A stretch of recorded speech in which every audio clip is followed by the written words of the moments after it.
Hello and welcome, everyone.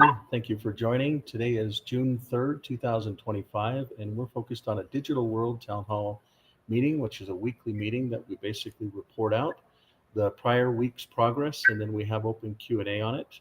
Today's going to have a little bit more open Q&A as it's related to some larger topics that it's important for everyone to be involved with. And we're going to slow down, we're going to take the time, we're going to look at a couple different perspectives, and then we're going to move forward in faith. Grateful for those that are co-hosts here, as well as those that have helped to be able to build some of these things that are transpiring for humanity right now. As a membership, as a private membership, some of the things we talk about may be forward-looking, and we're grateful for the ability to actually have laws that provide that of freedom of speech and private membership associations. For those that are not aware, the things that the digital world help to combat is based around secret combinations in different ecosystems that work together to basically take over governments. And so when they do that, they basically break out into different ecosystems on the left. These secret combinations consist of different types of environments, insurance companies, conglomerates that may be in the oil industry, pharmaceutical industry, energy world, they may be in the health side of things. They may be in media. They may be in technology. Technology is the primary thing that we help to intelligently organize so that future generations actually have a choice instead of what these secret combinations are doing, where they take over governments and monetary systems and then use project finance to basically continue to create more money. When they create money, they also create the rules. Decentralization is something that can naturally create an alternative to that, and we're going to talk a lot about not only the things that the digital world is doing, but also what folks are finally starting to see. And it's been years of us saying these types of things, but it's actually coming to fruition. And so we're going to go through a couple different data points, one of which is a brand new data point that's just been brought to my attention as we're getting started. So I hope to be able to make a lot of sense when we dig through that. Um, some of the things that we work with are derived keys and keys that the individual can actually own instead of providing this data to centralized systems. So, we're going to talk a lot about how physical systems and digital systems in the future generations, or even our generation, can come together utilizing decentralization to create a really sustainable future, but a future that holds choice for humanity. The combination of elements are really around decentralized identity, derived keys, and then decentralized payments. So we're going to talk a lot about those, and we'll do a quick report out basically on the four or five topics that are current spinning topics around exchanges, phones, homes, autos, and communities. Today we're going to be focused on exchanges and some of the realities that are there. First, we're going to take a review on some of the things that have actually advanced this last week. So you'll notice some shifts within the digital world ecosystem starting to take hold. One, some of the things that are advancing in other environments, such as whether it's the Mexican country, the Canadian country, the American country, the Hawaiian country. Now, when I say this, these are actually domains and URLs that are running the digital world systems that are standards around these decentralized identities and decentralized payments. But primarily, this interface, the differences are it actually, you can see different wallets as well as integrated exchange systems into those systems. So not only certifications or licenses or permits or creating businesses or voting or even having wallets, but the exchange system itself is actually folding into this environment.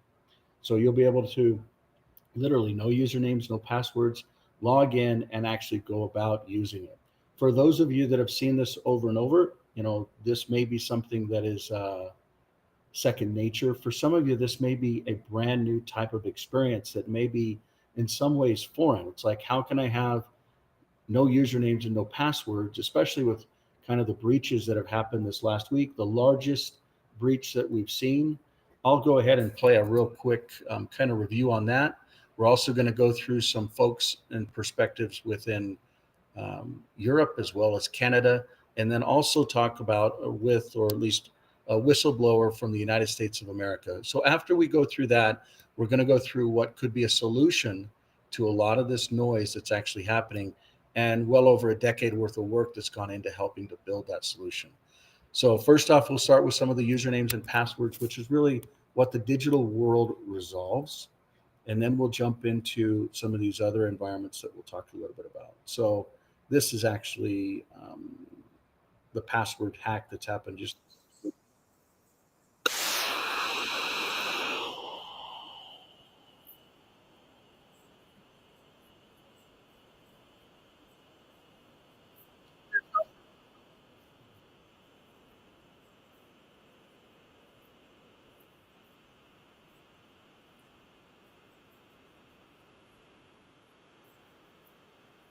I can't hear it. Can anybody? Well,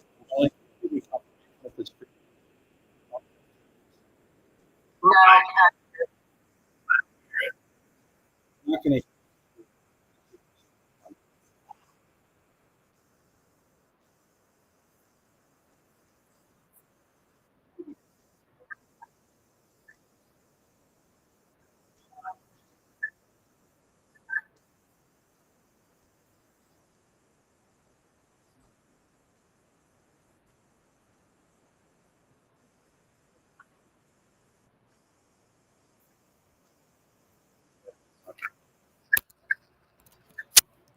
Let me try this a different way. What we're going to do is we're going to drop out of Chrome. We're going to jump into, this is Clear Web. So this is actually a web browser that allows streams. So let's go ahead and see if we can actually get this to work okay.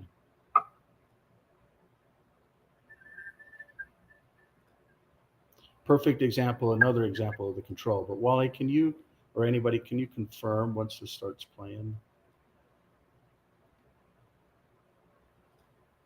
Google, Apple, that?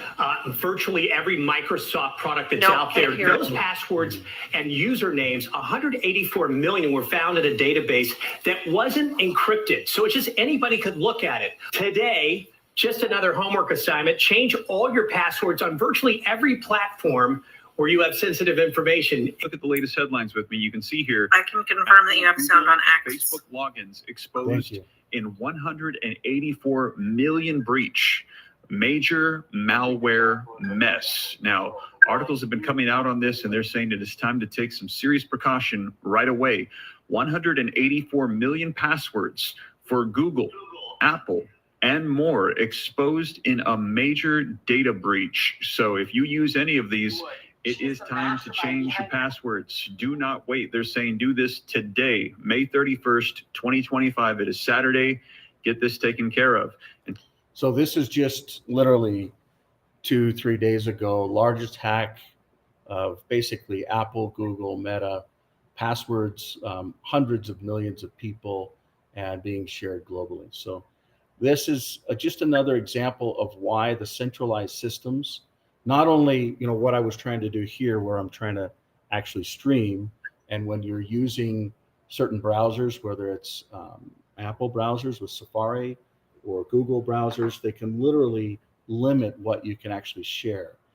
So you end up being forced to go into the social platforms.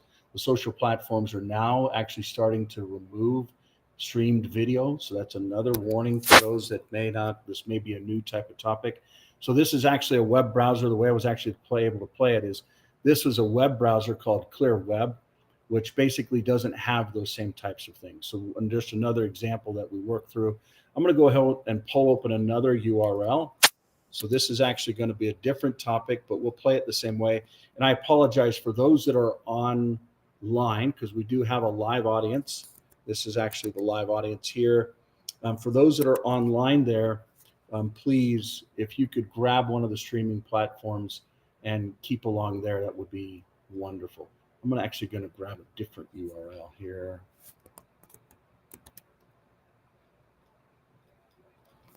So this is something that went live just recently as well. This is, let's see. This is basically a program within the Canadian government that is talking about a new type of exchange and some of the realities that are going on with the economic crunch around some of the tariffs and some of the plans that actually tie to it. So I just want you to listen to what governments are starting to do now that this financial pressure is starting. Mr. Carney, what exactly is this new government platform for citizens? It's a special investment system backed by the government and designed for the average citizen to earn money. The platform operates using AI and is capable of independent trading on global financial markets. The platform minimizes risks and ensures a stable income. Is this another national wealth fund? Not at all. This isn't a fund where citizens receive minimal payouts. The program is designed so that citizens can safely grow their savings, and the government provides guarantees. Is anything happening, conditions for Michael? passive income. Yeah, What but is you'll the have to minimum hear it investment online, amount, and Danielle. what income can citizens Okay, no problem. After consulting with the Bank of Canada, we've set the minimum amount at $355. This is the optimal amount for the system to begin trading and immediately generate income for the user. Final data from the trial period shows a stable monthly income of $4,000 to $10,000 for each user. I'd like to point out that 93% of transactions are profitable. Are there any risks for investors? All investments are insured. In the event of unsuccessful transactions, users receive 98% of their investment back. Not a single case of lost funds was recorded during the testing period. How is the program security ensured? The Bank of Canada guarantees all operations. All transactions undergo a multi-stage verification process, and a reserve fund of $250 million compensates for any potential losses. The government investment program is now available to Canadian citizens. However, the number of places is strictly limited, only 15,000 spots for users. It is expected that all places will be filled in the coming days. Financial market experts have already called this development a breakthrough in private investment capable of seriously impacting the country's economy. We will closely monitor the development of this system, but for now, let's move on to the next. So that's an important context as they basically try and roll out an immediate economic plan.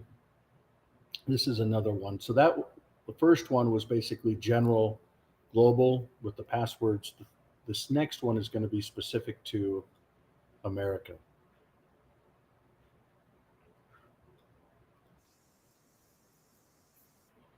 Same type of issue there. We're going to go ahead and bounce over here and see if we can get this to play here as well.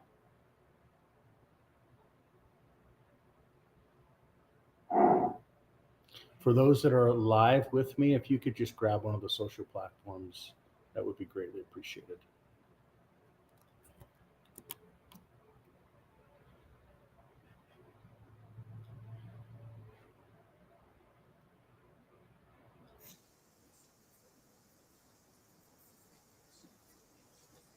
Has anybody ever talked with or heard of Kathleen?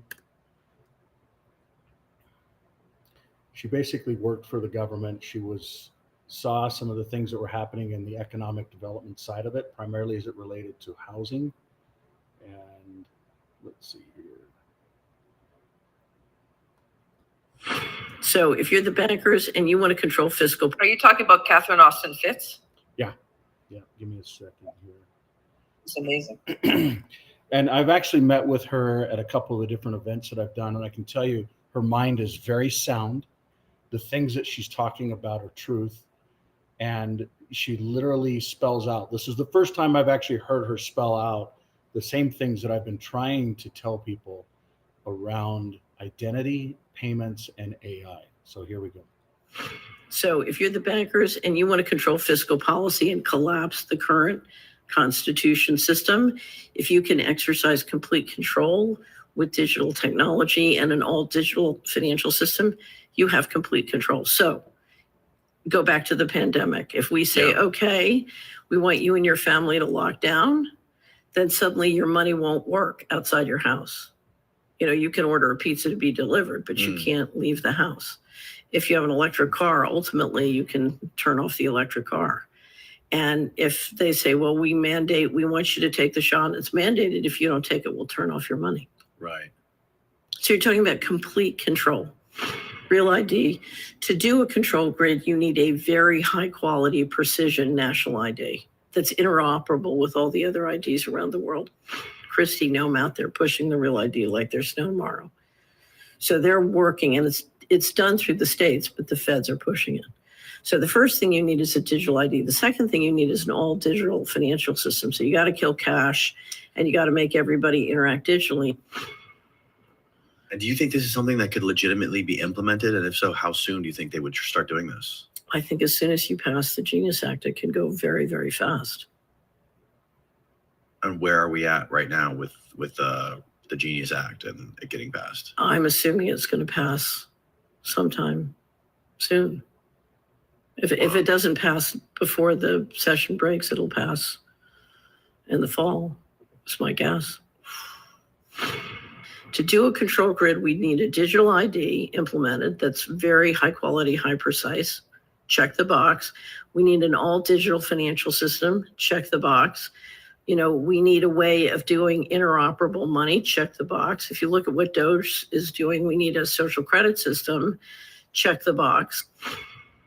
So if I wanted to stop fraud in the US government, I would say there's 20 trillion missing from DOD, there's $1 trillion missing from HUD. I'm going to go in, figure out where it went, get it back. Right. That's not what they did.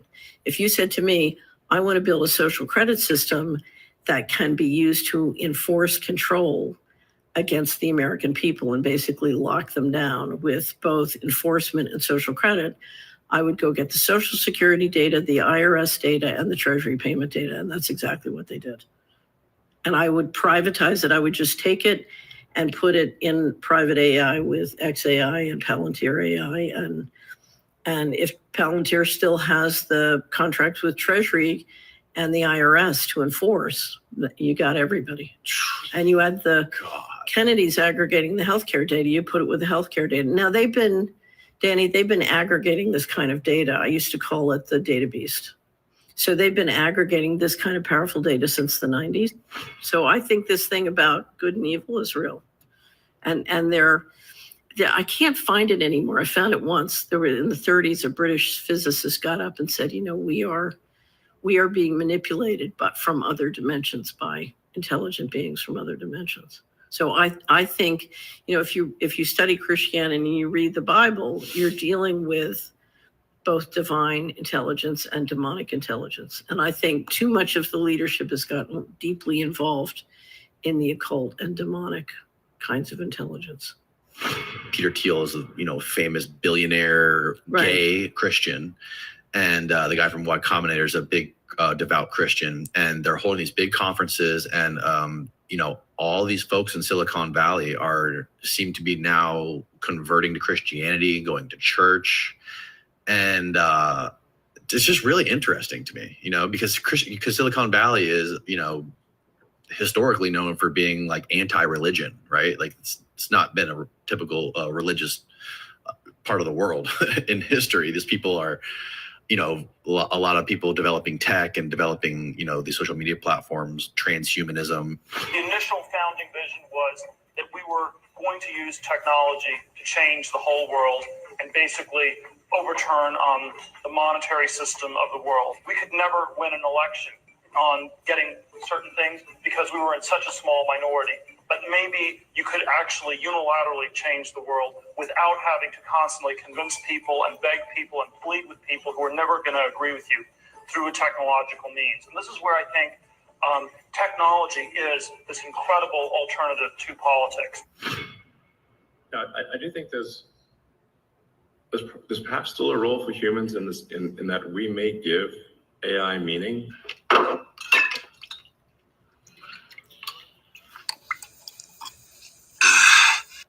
So I'll pause it right there. And I think you get the understanding that these are third-party perspectives that basically prove a lot of the things that we've been talking about within the digital world as an alternative.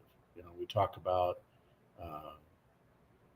centralized systems that basically look to take over government, and then monetary systems.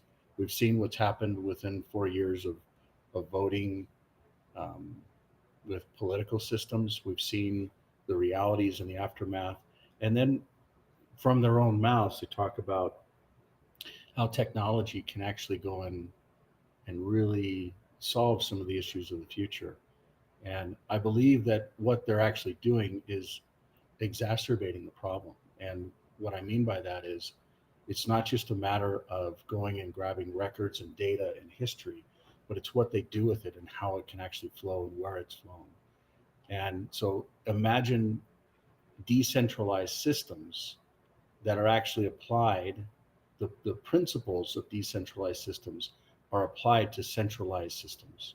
So in other words, when we talk about Real ID, I'll go ahead and jump into this because this is something that maybe, what are we at, June 3rd, and this thing went live May 7th, so not even a month old. And for those that need a reminder, these things are actually not something that's based in the United States of America, but the people behind this are actually based out of France. And one of their core competencies is blockchain that is centralized.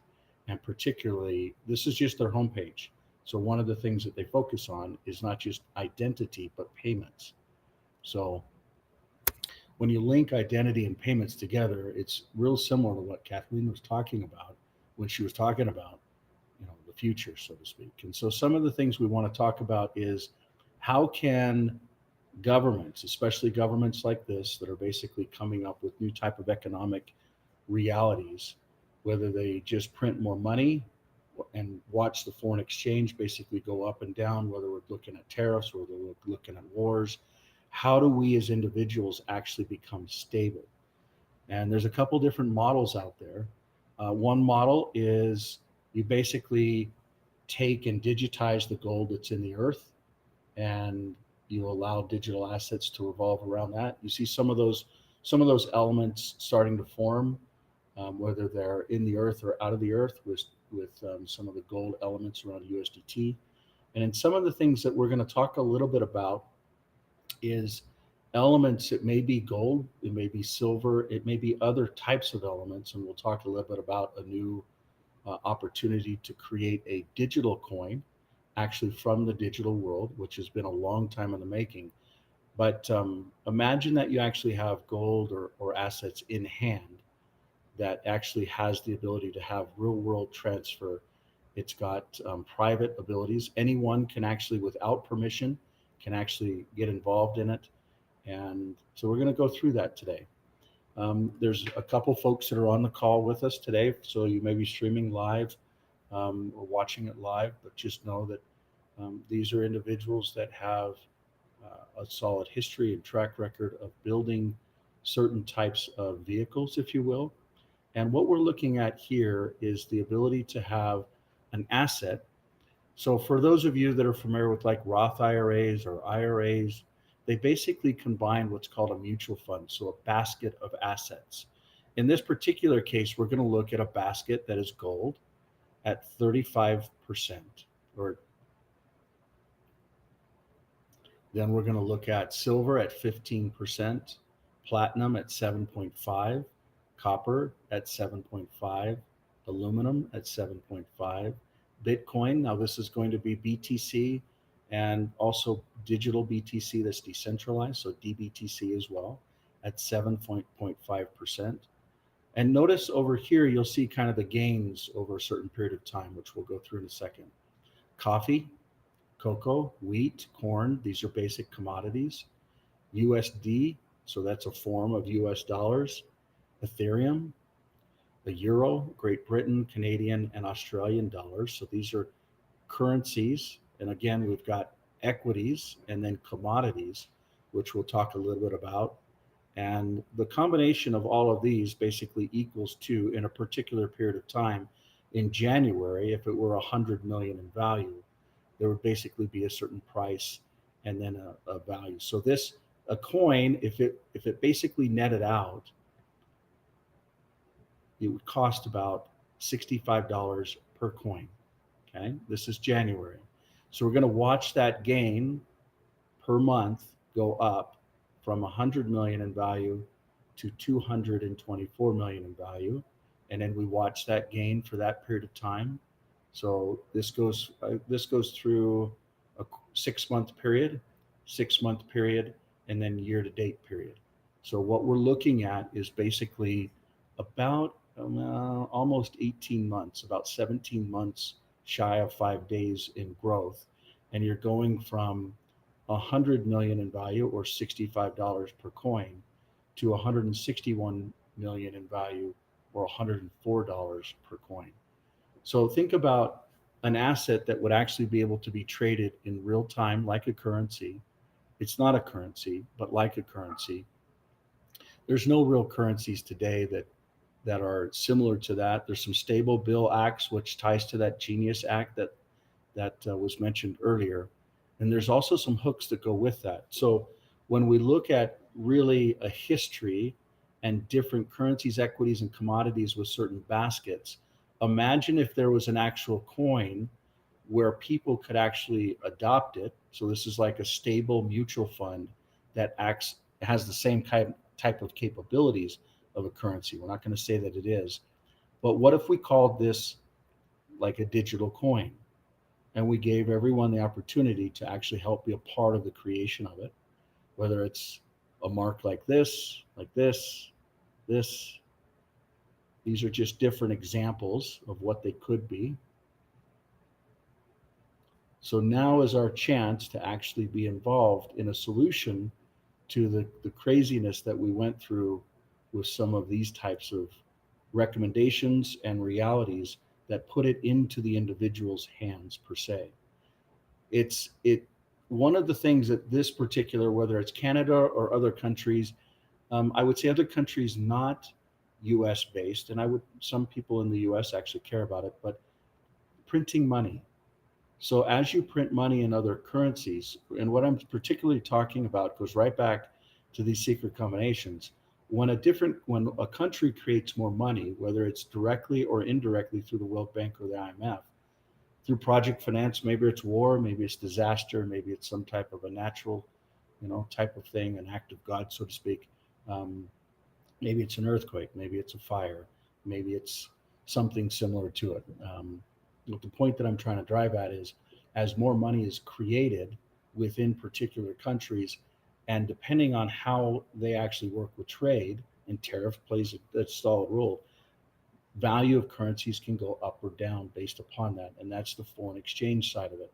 And so when we look at what's happening historically and what could be happening in the future, creating a digital asset like this that has a backing structure that's similar, there's a lot of benefits to it. Now, how it's actually executed and managed is something that needs to be very transparent and forthright, so to speak.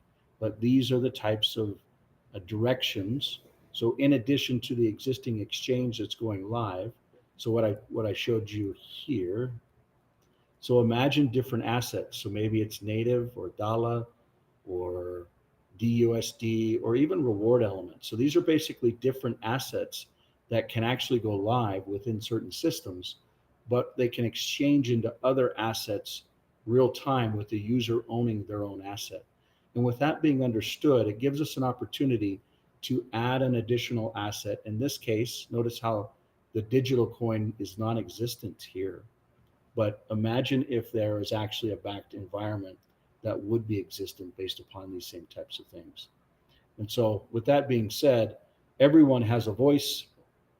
These are different marks that are being created. We'll actually go through a real polling process. There's different icons, different names, different structure, but we want everyone to be involved in creating a future that everyone can basically benefit from, where everyone owns it and controls it and manages it from their own wallet, so to speak. So with that being said, these are some of the things that we've basically worked on, are currently in the process of working on. And I feel it's not only important to slow down and listen to others, like some of these talks that we've heard, but also to actually be a part of the solution. And so with that said, I'll go ahead and stop talking and allow really the audience to ask questions, provide feedback, provide guidance. This is not locked down by any means, but you can kind of see a path to a solution where people can actually own and control not just one asset, but an asset that has a solid track record of being accretive historically and very stable and very liquid at the same time. So with that being said, any thoughts or comments or feedback? Or anything, Yeah, I have anything, Adam, that you want to include or add to that? Go ahead, Danielle or Adam, either of you. I just want to make sure that I'm understanding this. So let's just say that I purchase a digital coin for $65. That coin is broken down into a basket of different assets at different percentages, correct? That's correct. Okay, thank you. I love this idea, by the way. I'm in. That's awesome. That's awesome. I actually have another question, Michael. Okay, I'm trying to wrap my head around how this would all work. So I'm Danielle, and I decide that I want to get out of, the centralized systems. I want to go into the decentralized systems. So I have to start somewhere. So I'm assuming that any government or deep state apparatus, if you want to call them that, get wind of what you're doing, they're not going to be too happy about this. So if I'm getting, let's just say, government pension or, a pension from the airline I retired from, I have to get it over into the digital world. But what if they stop me? What if they don't? What if they stop my money? So if I want to go into the digital world, how am I to earn a living and support myself? So there's a couple different things that historically we've seen. For instance, we used to get paid with checks, and then we used to get paid, we used to get paid with cash, right? Then we used to get paid with checks, and then we used to get paid with ACH. And there's really all those same mechanisms, that we can basically allow for assets to be purchased. Now, to come into the digital world, there's usually a couple things that they actually do first. You're going to purchase things that are real currency, real tender, real assets that are constitutionally projected or protected. And what I specifically mean is things like gold and silver. So the ability to actually purchase gold and silver first and then convert those over to other digital assets is really where the future is going to be. And so, if they want to try and stop those types of things, that's a prerogative that they can have. But ultimately, the real benefit and value that an individual actually can contribute and a voice that they can have is actually what they buy. And I learned this from a guy named Raghu, who's spot on. Everyone can basically purchase locally, and they can purchase with the local currency. And it just so happens in the state of Utah and 7 other states in the United States of America and multiple parts of the world, and I would even say globally, gold is recognized as one of those standards. And so when they actually look at those types of standards, imagine the ability to purchase in to gold, and then they can go over to others, whether it's centralized exchanges or decentralized exchanges. It's your prerogative to do that. Now, if right now it is right now, but who knows, I just, the power that they have and the ability to just turn our money off and turn our cars off and turn everything off. I don't know. It's just scary. I see a future where when things go digital, they're going to go digital in a way that they can actually interoperate. And what I believe is Ripple will actually play a key role in the centralized systems and the centralized control. And because the digital world is a binary replacement and fork of Ripple, almost 6 years ago now, it can actually interoperate with those ecosystems. So as the centralized systems adopt Ripple, XRP, etc., right, these same types of assets will also be able to be realized in a decentralized exchange. And so the value will actually be able to be, will come into a whole new ecosystem. So it's a real, and not only that, but you can actually imagine if you can actually log into your own banking environments and actually be able to provide, identity verification, asset verification, and other ecosystems based upon whatever jurisdiction you want to live in, whether that's America, whether that's the Mexican life environment. You can basically choose the jurisdiction, and the technology will actually set us free as long as we choose to adopt it. Now, That being said, everyone has a choice. And just like people chose to adopt Bitcoin back in the days, there were a lot of people that were involved in not only creating the logo for Bitcoin, but also creating the adoption and awareness behind what it could actually do for humanity. And so the same types of things are going to actually happen. I would ask a question: who created Bitcoin? Why do they need to be anonymous? Can Bitcoin be killed? Is it centralized? Is it decentralized? Is it fast enough to run an economy? So these are all questions that are all important, and why the digital world actually exists to be able to create an alternative for that type of environment. Other thoughts or comments or questions or clarifications? Yeah, I've got a lot. For one thing, I take it that we all want to get out of this system and to go into, I'll just put these words forward, a new paradigm. Now, we can't go there using the same thinking that got us to where we're at. All digital currency, all currency that is a commodity, that means that it appreciates or depreciates, is not a new paradigm. It's the same paradigm, and it's dangerous.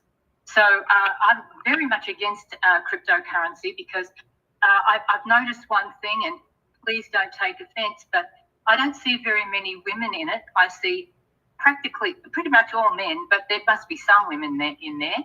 And I think that that's what got us to where we're at right now, is a one-eyed perspective. So if we really want to get through this, we've got to think quickly. We've got to think on our feet. And I'm all for digital currency, but it has to have certain criteria. Now, when we go for gold, that's just the same paradigm. What about think about this. What if we had cannabis as the backing to the currency? We could do it this way by having a clearinghouse and good quality cannabis, which is hard to grow properly because, and also hemp, but we can expand it later, because cannabis and hemp are used for medicinal purposes, to clean up the soil, to clean up the air, as thousands of industrial products as well. So we could build a whole new economy, and we could go to the indigenous people, and in collaboration with them, we do this, and they can replace the casinos with hemp processing plants, for example. These are just examples, but I know for a fact that we're not going to make it. We're not going to make it, everybody, if we don't have a whole new way of thinking. And I want to make it. I want us to make it. So sorry for the intensity, but that's how I feel. I would and actually, I'd like to get that. Huh? I would actually totally agree with you. I feel like a lot of decisions get made behind closed doors, and that's one of the reasons why this audience here, it's transparent, it's open, it's shared, it's not edited, it's live, it's raw. I mean, we saw an edit, we couldn't have sound earlier, we had to fumble through that, it wasn't restarted, it's transparent.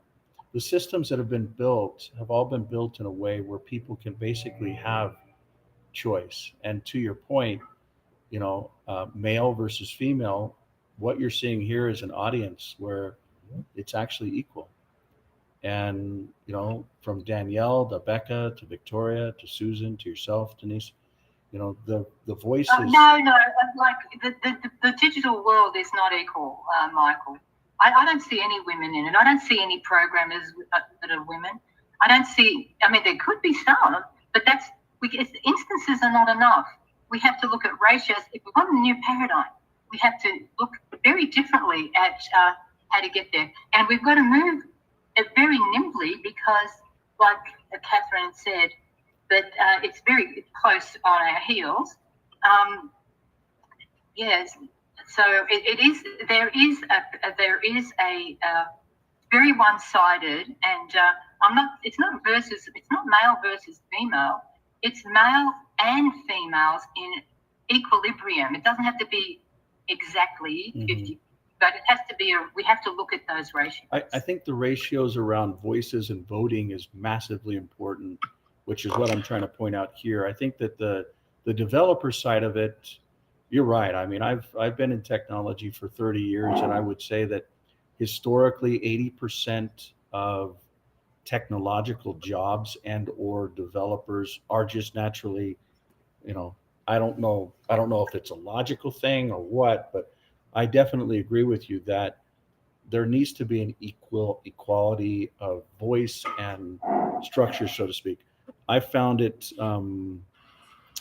actually interesting that the demographic of folks that actually engage, so the archetype, is actually older women that care about future generations. And when we looked at the phone's adoption for the archetype, it was actually younger women. They usually have 2 kids, 2 cars, 2 incomes, and they care about adopting the right technology for their family, which is a decision maker around the phone, the platform, and the services, and even a lot of the content stuff that's exposed as well. So the point being is Indigenous communities that actually lead this technology, not the opposite way around. And so today I'll end with a video from a gentleman named Phil Lane Jr. who actually called while we were getting the video started. Maybe that's, again, let's see. Hopefully that's. Well, can I just add this? But if you look at who's speaking, it's never even. It's always a lot of men and maybe 1 or 2 women. And that's why there's not enough women in technology, because women are not invited in, and that's why a lot of women are not in decision making, because they're not invited in. When people don't look to see, hey, wait a minute, there's like 20 men here and 5 women, and that is not a very balanced ratio. So balance is how we get out of this. I'm not trying to put anybody down. Over here, Lion One said that merit is all that matters. Yes, it is all that matters. But we've got to look, whenever there's an imbalance, we have to look and see, why is there this imbalance? Because our lives are at stake if we don't. That's how serious it is. You're absolutely right that this is a very serious and imperative topic. I would say I don't think there's much more important around planning and for future generations than the basics around sustaining life and some of the things that are around war today. That's one of the reasons why I, and I know many others, have dedicated their life to it. I'm not going to continue to talk to the sexist topic, because the reality is the people that are developing, I remember hiring a gal that was a truck driver who's one of the best software developers I know, but it's literally 10% of the market. I mean, it's just difficult. So I'm not going to address that. What I will address is technology, namely cryptography, that is decentralized, can actually provide a vehicle out, whether you like what you termed as crypto or not. The systems are going to use cryptography-based systems that are centralized to control people. And the only way to get out of that is to use the same types of systems that are cryptographically based but decentralized to be able to provide people with choice. And doing it from Indigenous communities is absolutely right. And doing something that is not from a centralized basket like gold or others is absolutely right. And that's why when we look at this recommendation here of what we believe is a potential future asset, 35% of it is gold, 15% is silver, platinum, copper, aluminum. These are things that are actually being used in real world applications and very important, whether we talk about BTC or Ethereum or. Yeah, but that's what we're doing now. We got to do things that are different because we can do that. But what's the point of it? Why can't we have hemp as that's infinite? Why can't we have something that's useful? Seeds, even we can go on time for a while until we get through, until we get some power. Now, I don't say we take anything down. I'm just trying to point these alternatives to you because already, Michael, you dismissed the fact that you're not going to talk about the sexism or whatever you called it. And that this is a very important subject. Well, no, I just said I'm not going to continue to. I think we've already talked about it, but Okay, well, but you're making a decision, and because that's what you want to talk about. I'm just pointing it out. It doesn't matter. Why would you want to stop it if that's the way the conversation is going? I'm just pointing it out. I don't mind going somewhere else as well, but I'm just pointing that out. This happens umpteen times when women are talking. Umpteen times. I want you to understand that we will not get out of this with man's thinking. I'm sorry to be so blunt, but we haven't got time to be nice. Well, what I would actually say is, going to happen, and men should look at this. Sorry, continue, please. What I would actually say is, on that particular topic, I emphatically agree with you. And many on this call have heard me say that this is not going to be something that is led by men to solve. It's the women that need to actually understand the core issues. And that's why a lot of different Indigenous communities are matriarchal driven, and they will actually be a part of the solution that comes out. What I'm showing you here is a proposed solution. Whether hemp is inside of the other category or not, you're right. Has it been talked about? No. In my opinion, the real value and measurement of currency is actually none of the things that are listed on here. I look at energy as a gift to humanity. It comes in different form, whether it's through water or through wind or through the sun or through burning something or using something in a certain way. But I believe that there are other ecosystems that are natural gifts that is the real value that humanity has. But how do we get from where we currently are to the future? And, hemp, sure. Cannabis, sure. I personally, I don't use any of that in any form today. Do I believe that hemp is something that has massively been stepped on because it can erode industry and these secret combinations that we talk about? Absolutely. What I'd love to do. Did you know that you can make buildings out of hemp and they're 50 to 70% more environmentally, not energy efficient, that much energy efficient, and they are also biodegradable. So if you want to knock down a wall, you can knock it down and rebuild it again from the same stuff, or put it in the ground and it is biodegradable. It also is a phytoremediator. That means it cleans up the soil, and it can be used to clean up toxic soils with pesticides and heavy metals and all sorts of superfund soils. Now, a lot of people don't. That's only 2 out of thousands of things that it can do, and that's why they've tried to keep it away. So maybe you haven't used it, but that's because they've kept it away from us. It used to grow naturally, and animals, and we used it, and we have endocannabinoid systems inside our body for health. Yeah, so they forced it by law out, and so whether it's right or it's wrong, this particular measurement ties to value exchange and kind of the velocity of cash flow. So it basically ties to an environment of how often it's being purchased in natural course of life. And, whether hemp is to be invited to be, I absolutely agree. That's why we're having this conversation. What other things other than hemp would you want to see on this? And Adam, do you have any feedback on other items that may come to mind based upon this recommendation or others?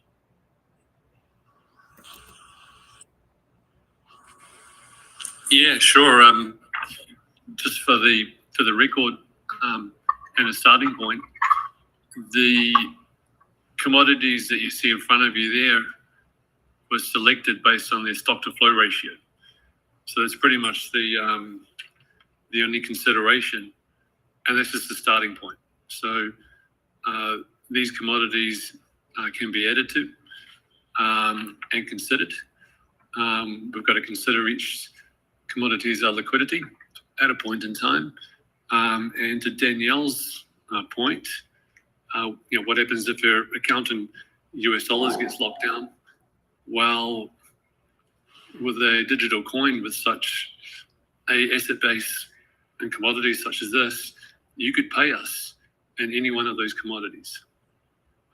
You could buy this coin in any one of those commodities and receive coin for that commodity, and vice versa, fully redeemable. Yeah, I don't think people realize how massive this opportunity is in front of us, and I think we should continue to try and turn on lights. I think that the comment made earlier around hemp and other things that should be considered, I think That's the basis for this conversation and meeting, is like, what other things should we throw in here? What other things should be considered? What other things do we really use in life? For me personally, I look at shelter, transportation, and food, natural, healthy food, clean, good, sustainable food, and water are really the assets that I personally use. In some of the homes or the automobiles tie to some of these things, whether it's silver or gold or aluminum. Steel would be one thing that I would say, hey, could that be considered? Is there a stock to flow percentage that makes sense for steel? And I don't know. Other thoughts or comments from anybody else? So we got hemp. I'm throwing steel out there. I don't know. It's just all one way, like it's all directed for one thing. You really want to know. There's so many things like the internet. We need to make it totally censorship free. We've got to stop censoring each other, and we've got to figure out how to be sovereign. And when we learn how to be sovereign, which means everybody is equally valuable, everything will start to fall into place. But when we keep hierarchy going, we're going to stay in the same paradigm. I'm just telling you. Absolutely agree with you. These are some of the concepts. So community is one thing that is a really big topic around how, freedom of speech can actually be realized and not just oppressed. And then some of these other environments are some of the things that at least the clear companies have focused on. The hierarchical structure and patriarchal stuff that's, in society. I don't even have the ability to talk to that, other than I agree with you that this must be led in a matriarchal format and way. And so, how that gets resolved, I'm have grateful been thinking about it for a long time, if I may interrupt. We don't have leaders anymore. We don't have matriarchal. We don't have any archal. That's it. We just have individuals. We have sovereigns. We've got the tools, which is the internet now, and we can do it. Well, some people have been thinking about it. I know I have, and and probably many others. We have to get that on the board to start talking, and everybody should be able to engage in it. It's not something where it's elitism, no favoritism, nothing that we have in this paradigm. Because what we have is the inversion of reality.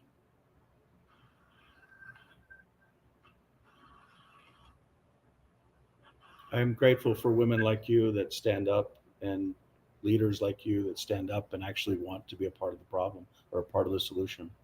Absolutely grateful for it. So. Well, thank you, Michael. But it's not easy because there's a lot of pressure to shut up and a heck of a lot. And there's a lot of dismissiveness. But I really appreciate you just hearing some of these ideas. There's many. I can tell you, by the end of the year, we can have it. We can lick this thing by the end of the year. I have been planning for a long time, and I've got a lot of angles, but I'd like others to share in it and perfect it. I think that we need to strategize, because we are up against a massive juggernaut that is just like frothing at the mouth to devour us. I don't believe in gods or demons, but I understand that they are the personification of good and evil. And the good is regenerative and synergistic. Evil is destructive and deathly. It wants death, and the polarity wants life. That's the beautiful part of this topic. It takes a man and a woman to create life, and that's what is an eternal principle. And there's no identity system that can mess that up, no legal system. It's a natural gift, and I agree with you that we've got to be able to come together and, I would say focus on the actual problem at hand, and what we've identified. What is the problem? What we've identified. What is the problem at hand? what we've identified, the problem that we're basically focused on is secret combinations in different ecosystems, whether it's oil or insurance or pharma or health or technology or many different sectors that basically come together, and behind the scenes, in private, they work to take over different governmental ecosystems, whether it's governments through voting, whether it's monetary systems, whether it's money creation. And when they do that, he who creates the money creates the rules. And that's why when it's normalized into the people, not a he, or not a secret combination, but when everyone can actually have a voice and a vote around how systems can actually be created that are operating in what I believe is a true and correct principle around decentralization, I really agree with you that that's where change can actually occur. And it's going to be different than what it was in the past. Do we know what it looks like? I think the conversation here today is an attempt to try and come up with something that is different. I mean, how many people on this call have seen an asset like this that actually has real world adoption and puts, I had a gal that actually came in to meet with us this last week, and she's like, Mike, what do I do? And these topics have been in the works for a very long time. And she was like, do I just go buy Bitcoin? And she was very, very concerned around money that's being created, financial systems that are being diluted, buying power that is declining.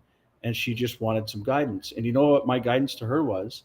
And I've got a lot of history in finance and technology. And I straight told her, do nothing. Do nothing right now. And that's why this conversation is really important around this is something. This is actually a proposal that says, let's create a digital asset. We don't know what it's going to look like. We don't know what we're going to call it. We don't know what it's going to hold.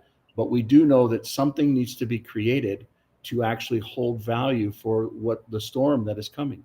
Because you're spot on that there's real issues that are in front of us. And I don't know about you if you're a mother or a grandmother, but I'm a father, hopefully soon to be a grandfather. And I really believe that the role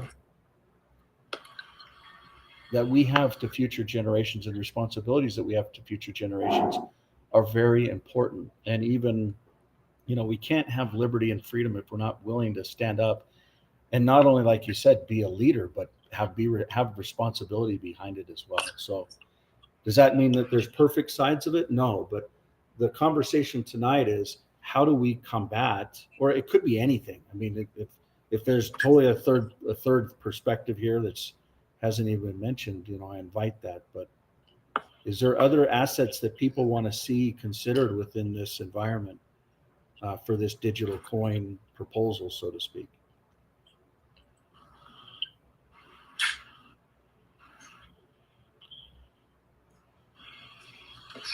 Well, Michael, I don't know if you can hear me or not, but I spent years of my life developing a basket asset project where we had $4+ billion of assets, with Drop Protocol.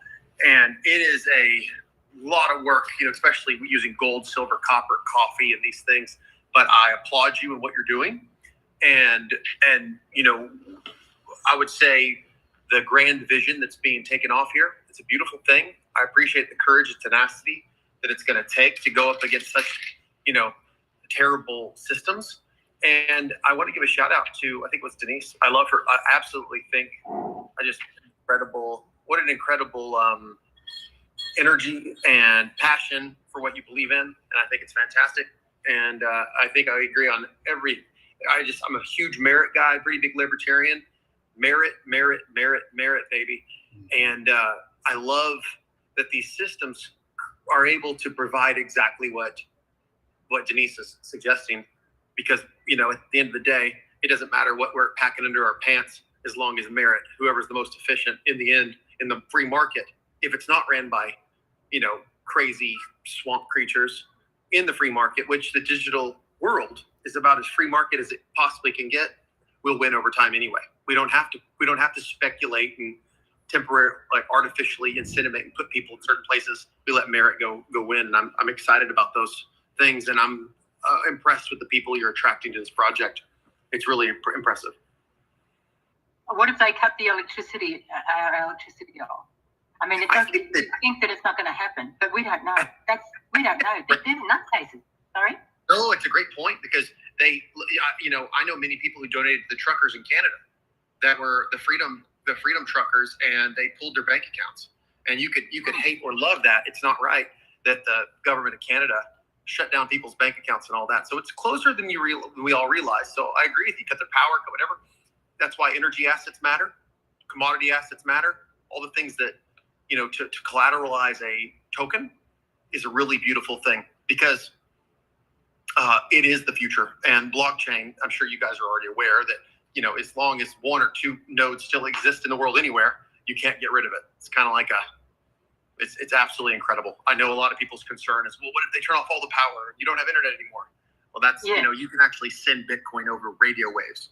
A lot of people don't even realize just how resilient. Well, who could do that?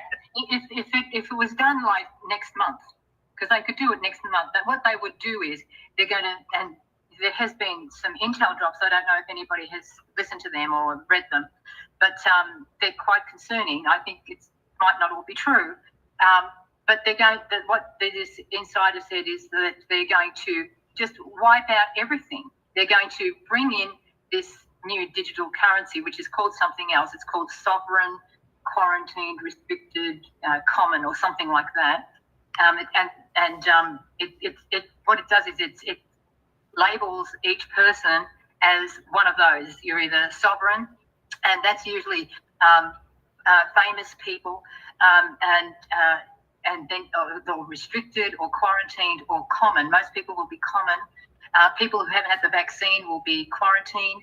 And all this, and they're going to send. I'm not trying to scare you. I'm just trying to say that we need. Don't worry. You don't scare me. I've got more guns than, and I lead my favorite commodity.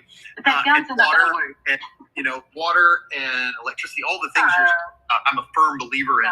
But the point is, there's still got to be incredible people innovating, like Michael and like the decentralized communities.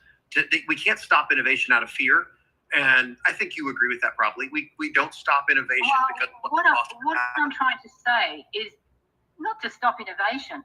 What I'm trying to say is we've got to get the sequencing right. We've got to hear it from it's not just about currency, although currency is a big one. It's about our mind. This is a consciousness attack on our consciousness, and if we get the consciousness right, we will have so much power. We wouldn't know what to do with it.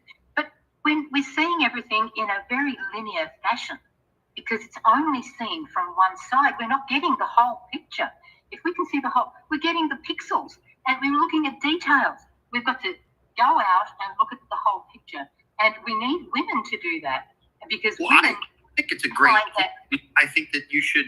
I think it'd be great to go build yourself a DAO and to do those things. I mean, I think that you're championing a really important topic, and I would challenge you to do it, to do whatever, like in your life, dedicate your life to doing it, like Michael's done. I can't do anything on my own, but you guys know how to do this stuff. I want to work with people who can do the details, and I can do, for example, and others I'm sure can do the design. The design. Because that's what women are about. Now, we don't even know what women are about. Half the intelligence of the human race has been completely ignored. But I'm not saying I want accolades or anything like that. I want us to go into the future with total equality. And we haven't seen that yet. And we haven't seen what sovereignty is like.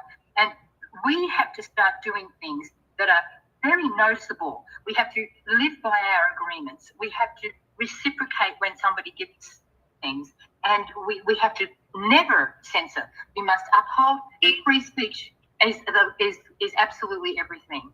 I think you're onto something by being on a Zoom, or not a Zoom right now, but a secure meet right now because in blockchain and cryptocurrency, you know, a lot of times you get a vote and it doesn't matter. Nobody's checking anything. That ecosystem is set up for any of the participants that I would say, if you're not a participant, you don't warrant a vote.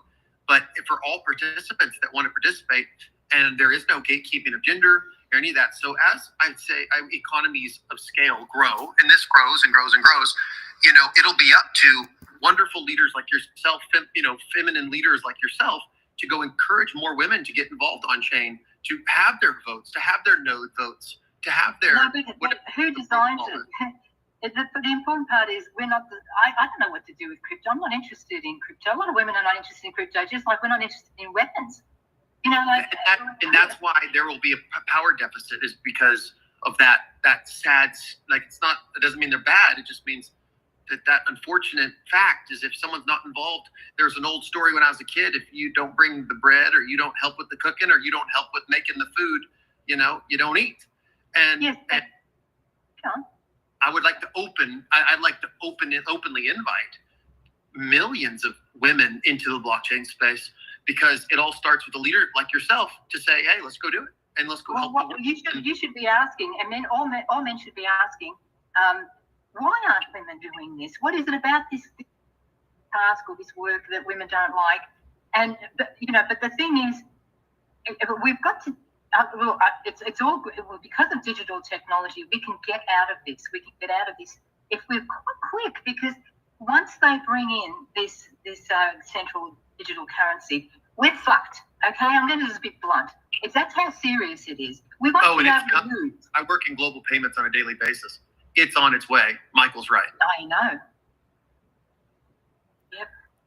So we've got to work together, and you know, if you want, I really want to get out of this. Now, I have proven that I want to get out of this by getting off the system and figuring out how you think when you're not on the system, because the system is actually it's programmed us, and it's kept us extremely retarded. That's how bad it is. Because this idea of gain, that we can't only do gainful things, is not a smart way of thinking. We can do gainful things, but when you're thinking about something, that's gainful too. But because there's no doing involved, it's not considered, a value. So there's a lot of things that have to be conveyed to you from my thinking, at least. I don't know about anybody else. There's a few other people that are a little bit onto that, but not many people have done what I've done and got that kind of insight. And I want us to not just win this thing, if you want to call it that, but I want to show them up for how nefarious and ill-willed they are, and dishonourable. And we go on honour, and we just really condemn anything that isn't honourable. I think what you're saying here really applies to everything Michael's been building for 15 years. And I think that everything that Michael stood for, and I've known him for years, he's building, and I applaud it. And I heavily ask anyone like yourself to get involved. I'm not a part of a corporate team or anything like that. I'm a fan of Michael, and I'm a fan of blockchain. I'm a fan of freedom. And I'm a fan of, most importantly, merit, and people, if they want to play, they get in the game. And I'm impressed with your tenacity, and it's very good. Thank you, but I'm not interested in doing that kind of work. My work is what I am doing. That's my natural work. I'm here to pass on the formulas of life, and also to get humanity to help us get out of this trap, that we are all in. And I don't want to do it with just women. I don't want to. None of this leadership needs to matter, but leadership is flexible, it's fluid, and I want to influence Michael. I want to influence people, and then they can get thinking and putting it into digital language. So that's my goal, if you want to put it that way. But that's what I'm here for. That's my modus operandi of being, So just to get these ideas across, because women are conduits of nature,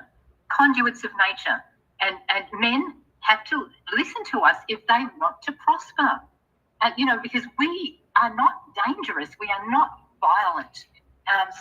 But you apparently haven't dated Puerto Rican. I'm sorry? I said, you apparently haven't dated a Puerto Rican. Just kidding. Oh, woman, a Puerto Rican woman. Well, women have been trained to be like men now. Women can't even breastfeed. When I went to breastfeed my child, I didn't know how to do it. You know why? Because you never see it. You see violence, you see car chases, you see all this blood and guts. Never see women breastfeeding their children naturally, openly, just like adults eat at a table, So that tells you a lot. And so that's why we don't know how to do it. Because we've lost how to be a woman. All we see is violence and all those horrible things. So. Well, the good news is I'm really impressed. The ratio of men to women on Earth is about 50-50, and it's almost like a divine creator knew about, that we needed that balance. Right. But I'm gonna mute myself out. I appreciate Michael's patience with a dialogue. Thank you, Michael, for not cutting me off. I feel the same. Thank you for not cutting me off. And I've had my say. I'm not trying to push anybody into not talking.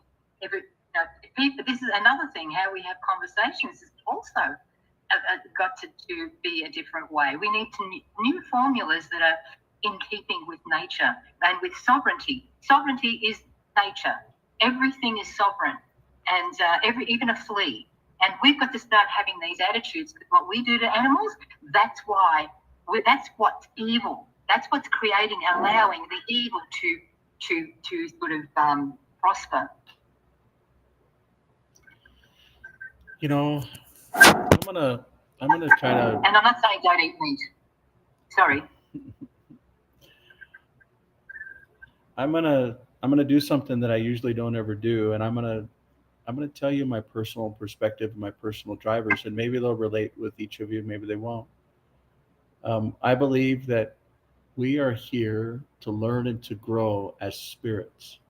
And I'm not going to talk religion, I'm not going to talk politics, but I really do believe that there's a difference between the spirits and the body.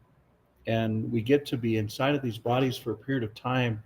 And as a man and woman come together and create life, it creates a form of responsibility that I believe drives us to a level that we can't understand unless you've been through it.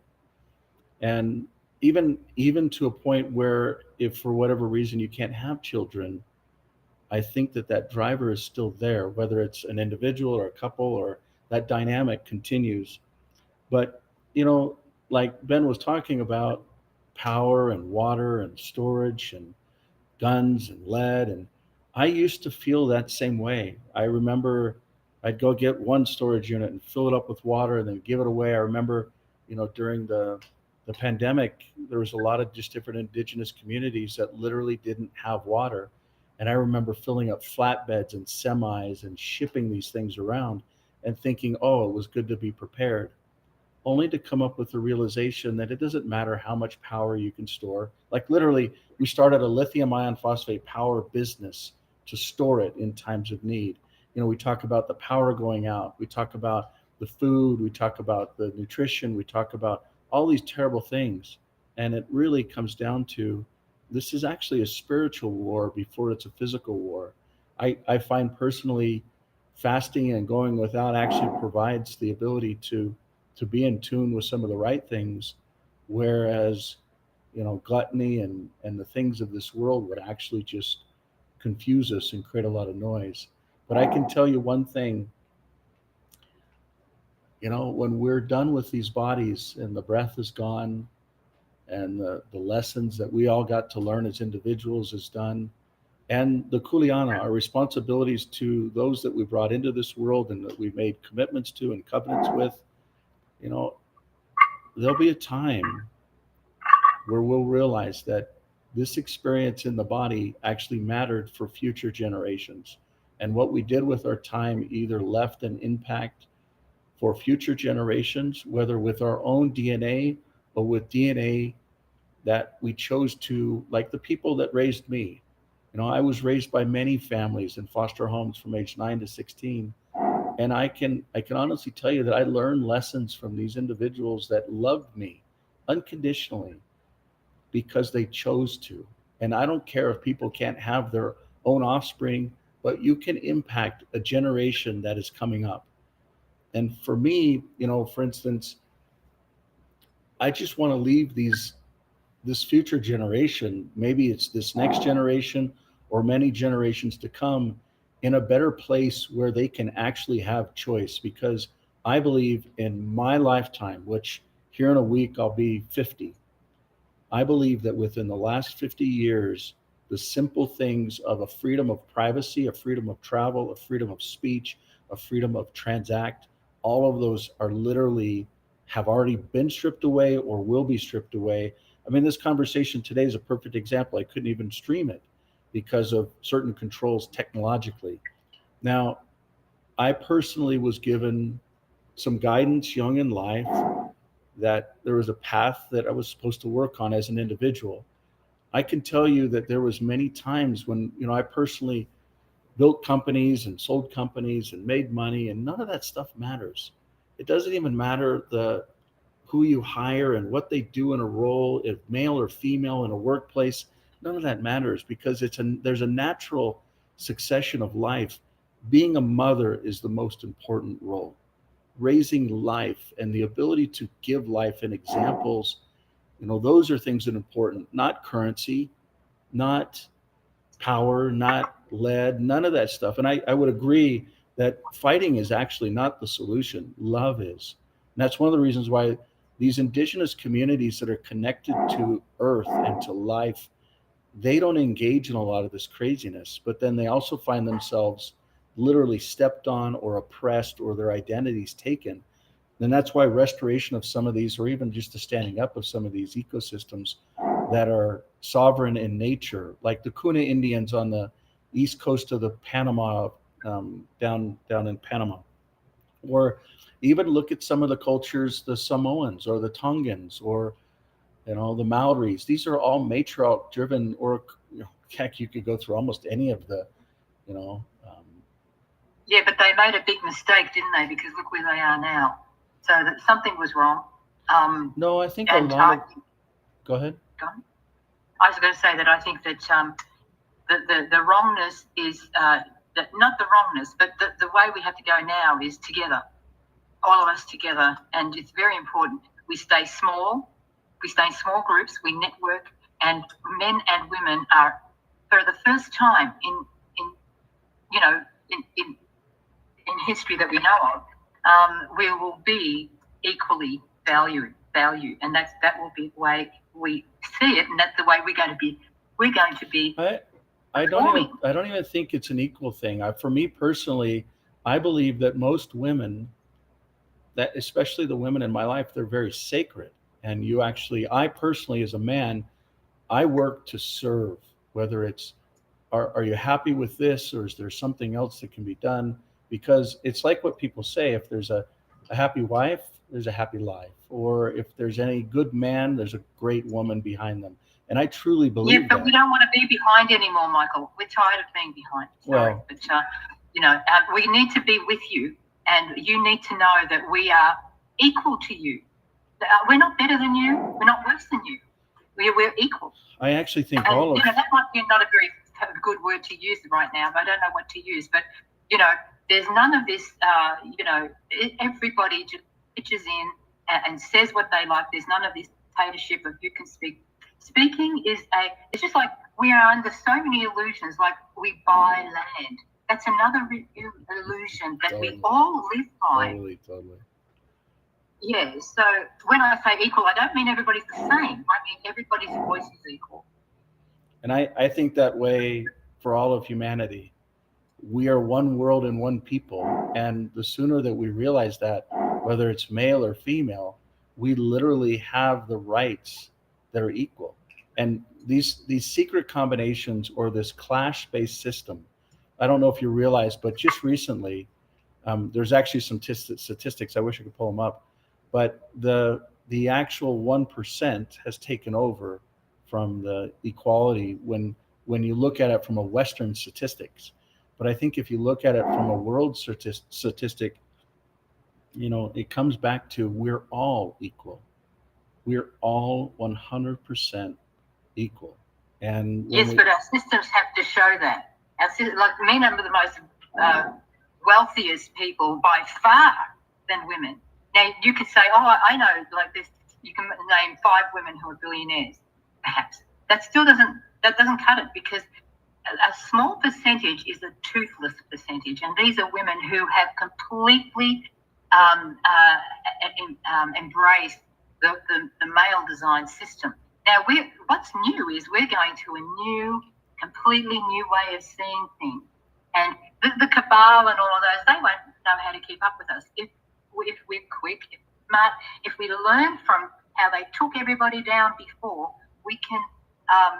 We've got the past to see how they've behaved, and they're dumber than us.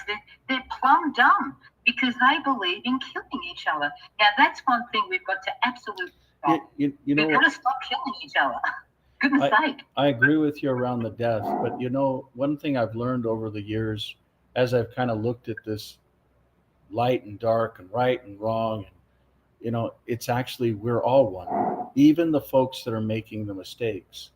And we're no one else's judge, and we've got to get comfy with that to a standpoint where people can actually, for instance, let's say that someone that we've brought up, let's say the Palantir folks. What makes it so that tomorrow they can't actually wake up and say, what we've been doing is wrong? And what if we use the knowledge and gifts we've been given to do evil to actually do good? And I think through seeing that we're all literally not only equal, but individuals. And, I don't believe that yes, there's evil. There absolutely is. But I don't believe that the world is controlled by it. I think we're all here learning lessons. And even people that choose the evil or the wrong from one perspective, they may learn a lesson that they didn't get the opportunity to learn from a different one.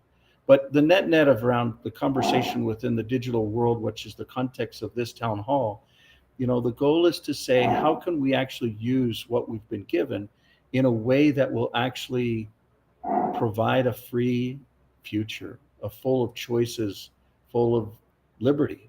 And if that's the real goals and objectives, what is it that we can do? This is actually, this particular screen here, I can tell you that thousands of hours have gone into figuring out how this can be realized, and whether this is just for a material thing or a wealth preservation, and I even know that there's certain organizations that actually got involved with funding some of the different BlackRocks and Vanguards and these different environments. And in my mind, it's like, wow, how can I even be associated with an organization that does those types of things?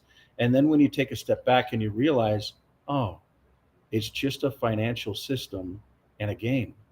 But if you learn how to play the same game in a way that actually uses the weight of the opponent, it's kind of like what they teach in the Art of War or Sun Tzu or Taekwondo or Hapkido. You use the weight of the opponent against them, not to hurt, but to block and to then go about it in such a way where, your strength becomes the strength of the others. And in the end, I know this may sound really superficial, but we are the others. We're one. If we really believe that this earth, if we're actually all here as one people, doesn't matter the slant of our eyes and the color of our skin or the language that we speak, we're given an opportunity to be born in a dispensation that is the same. And we have a responsibility to future dispensations. And that's really where the digital world, and at least some of the drivers behind it. And, if people just like yourself, you come into it, we're like 16, almost 16 years, 15 and a half years in the making. And once a week, every Tuesday, we convene here. And if someone that has a perspective that is not the same, I believe those are actually the perspectives you want to really listen to, because those are the things that we can actually learn from. And, even if it shifts, so, okay, so we got another couple weeks to figure out how to do this or answer these questions. But I do think that it's important to be able to listen. And if it's hemp, so be it. If it's cannabis, so be it. Even if, for me as an individual, I really, I've never used either one of those assets. Do I think that they've been oppressed secretly? I do. Do I think that what's going on with plastics is wrong? I do. But is that the war that we're fighting? No. I mean, a lot of the things that we're focused on within these secret combinations is primarily tied to the technology side of it. Is that slanted like 80% male? Yeah. Is that something that really matters at this stage? If people are willing to stand up for what's right and to help and to be a part of the solution, namely around adoption and awareness and even architecture, doesn't matter. We're all equal. And that's... Yeah, we are all equal, but we're all different. And it does matter with males and females. It is absolutely imperative that we get the balance right. I'm not trying to be, like pedantic. I'm just very interested in getting through to the beautiful world that we all want to live in. And I know it very, very strongly that there's too much male energy and it's killing us all. And so, look at the people who are making all these dictates. You might see Christine Lagarde of the IMF. You might see another woman. You might talk about, Merkel and people like that. They are all male, brainwashed. And I shouldn't say male, predatory male, because that's the kind of male that runs this system. It's not the beautiful male. People call it the sacred male, but I call it the sublime male, masculine and feminine.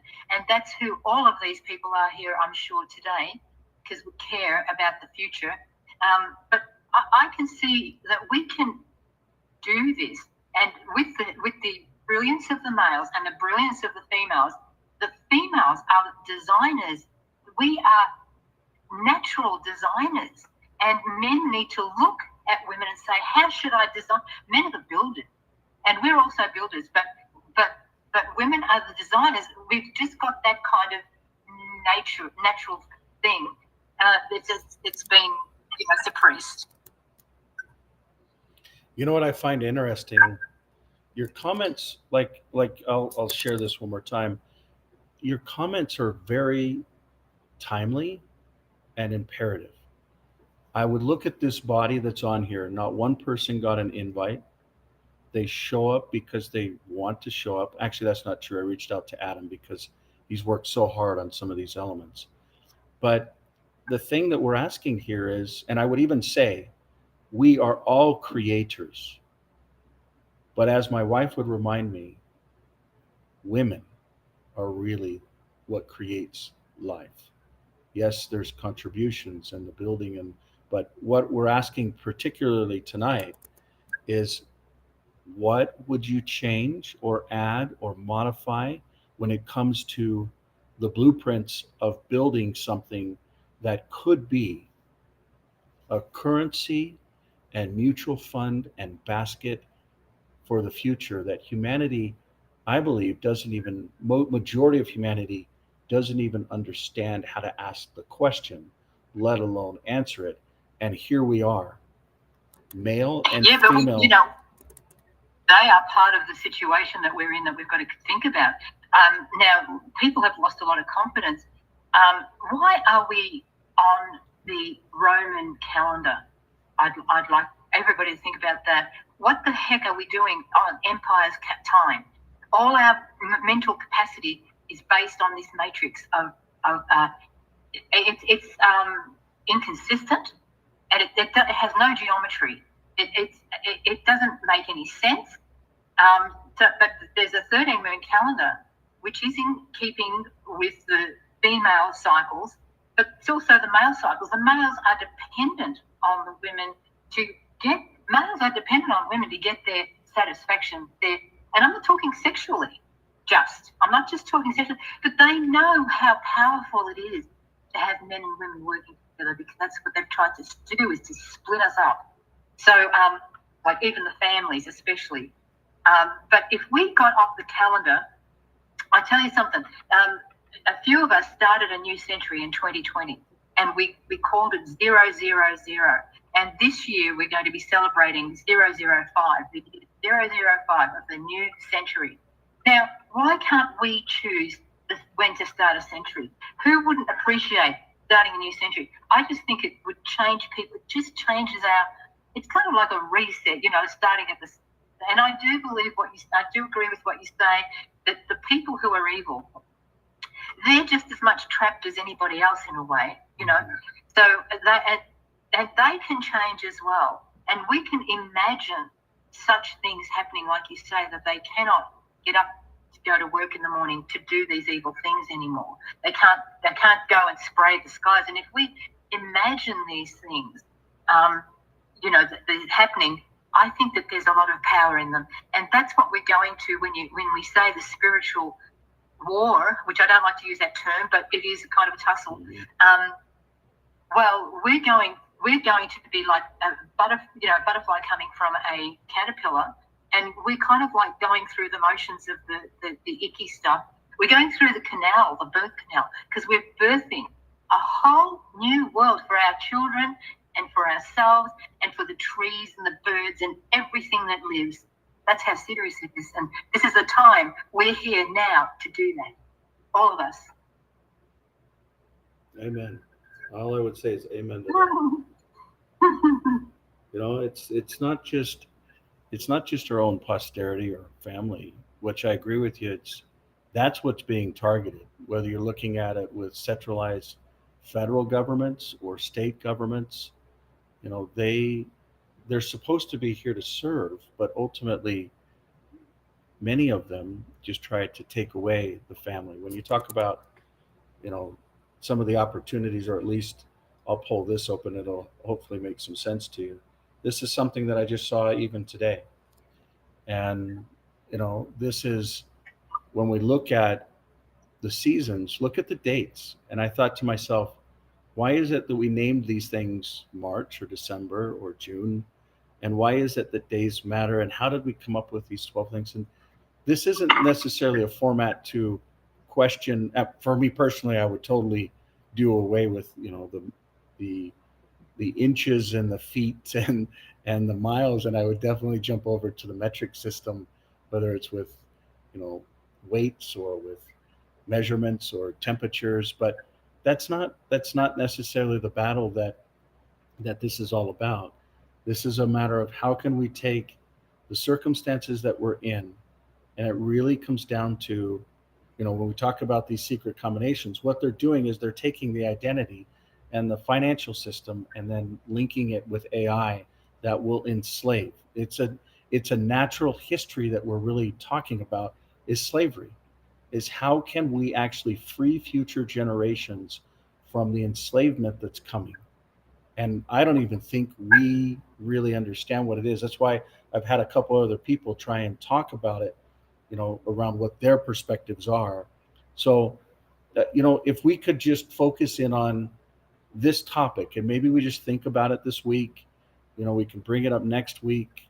I think that those that help to create this, they can maybe learn from elements of this conversation, but at the same time, I think what was called the stock to flow. Is that right, Adam? Stock to flow? Yeah, stock to flow, which is how fast it can be replaced pretty much. So it's like humans, we use these things. You talk about power grids going off, and you talk about supply chain and tariffs, and it's really the thing that I've learned over the years is it's okay. Life is actually really, really good. The life that we're in right now, it's perfect for us. The dispensation that we live in, the time frame, the year, whether it's we want to start it over. And I actually love how you think about, let's start over with 000. Or however you want to, that's actually the type of out of the box thinking that this world needs right now. And what you're seeing is a clean slate within the digital world to be able to say, We can create this future digital world that we all want to be a part of. No one owns it. No one controls it.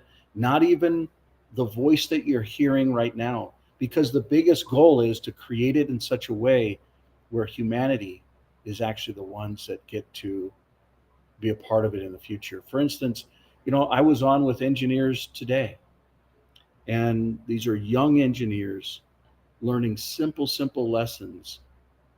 But I know that they're the engineers of the future, planning for even the voice that you're hearing right now not being here. But does that mean that we have to worry about ratios? Does that mean that we have to slow down in a certain area? I would say the biggest thing that we can do is to focus on what is actually important, to focus on one simple thing, and then to do it better than any other entity in the world. And right now, that one simple thing is to nail this, in my opinion. So these are the 4 areas that 4 different or 5 different entities are working on. So number 1 is the exchange. 2 is the phone, the communications, already done. Homes, wonderful people working on that. They're not even on the call. Autos, that ties to what she was talking about with vehicles that turn off, because if you obfuscate the identity like we've done with the phones, they can't actually control the autos of the future. And then community. Community is a massive topic. It's something that behind the scenes, there's a lot of activity on, but it's not something that can be publicized. And you'll understand why in the future if it actually consummates. But the number 1 topic is this exchange and this DEX. And really, the thing behind that is actually what has been put before us today around how do we actually build something that is of the future. And Ben, I think the most valuable thing I got out of this conversation, I've known you for years, and I never put 2 and 2 together that this is a core competency for you. So, and anybody that wants to get involved, this is the format to do it. And others that want to join in, these are where questions can be. I actually believe the most valuable thing in life is to ask the right question, because it's like more than 50% of the equation. The rest of it's just doing it. Like, it's one thing. It's like we're asking a question, what is this basket that we all want to be a part of? Well, some people are like, I don't even know what a basket is. I don't know what a mutual fund is. I don't know what, and in the end, we just say, hey, I'm going to pull out $1 out of my wallet and I'm going to use it a certain way. But what if in the future, the dollars were actually different? They were actually backed by something that people believe is valuable. I personally don't see any value in gold. Even though the state that I'm in, it's one of the number 1 exports out there in the world. The world sees the value in it. The world sees the scarcity in it. The world prices it. That's one common thing that the whole world can actually have some element of alignment on, is a form of a spot price. Well, that's only a percentage. So let's go ahead and break it out. So anyways. Well, just before you go on, the price is, what's the price based on? What is it based on? Price. The price is something you got to ask.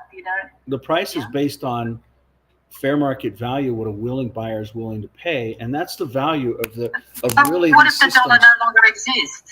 They're not going to be any dollars. You're so spot on, like absolutely spot on. So when you look at a system like this new digital world market, let's say we've got different assets. The value is someone can actually log in and actually, let's see if I can even log in. What browser is this?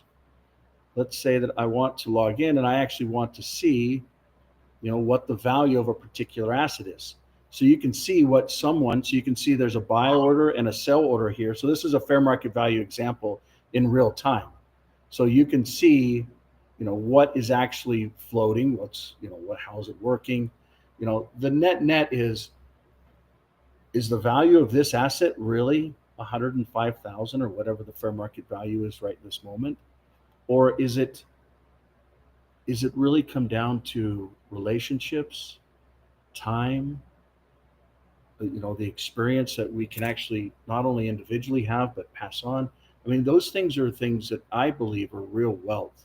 I don't believe that, even this list that we're trying to figure out, that some of this stuff is actually wealth. But I can tell you that professionals that and I guess you could define, well, what is a professional, but people that have a strong history of being able to weather financial shifts, because what we're going to go through in the next decade will be the largest financial shift, I believe, that the measured of humanity has actually ever seen. So as long as that we've actually been measuring, measurements, I believe that we'll see one of the biggest shifts, and it's going to come from or be powered by a digital environment. And that's why I believe that this conversation is so meaningful, because this environment around a digital world is important, and for people to plug into it and to have a voice. And I think half of it is like, maybe we're asking the wrong questions.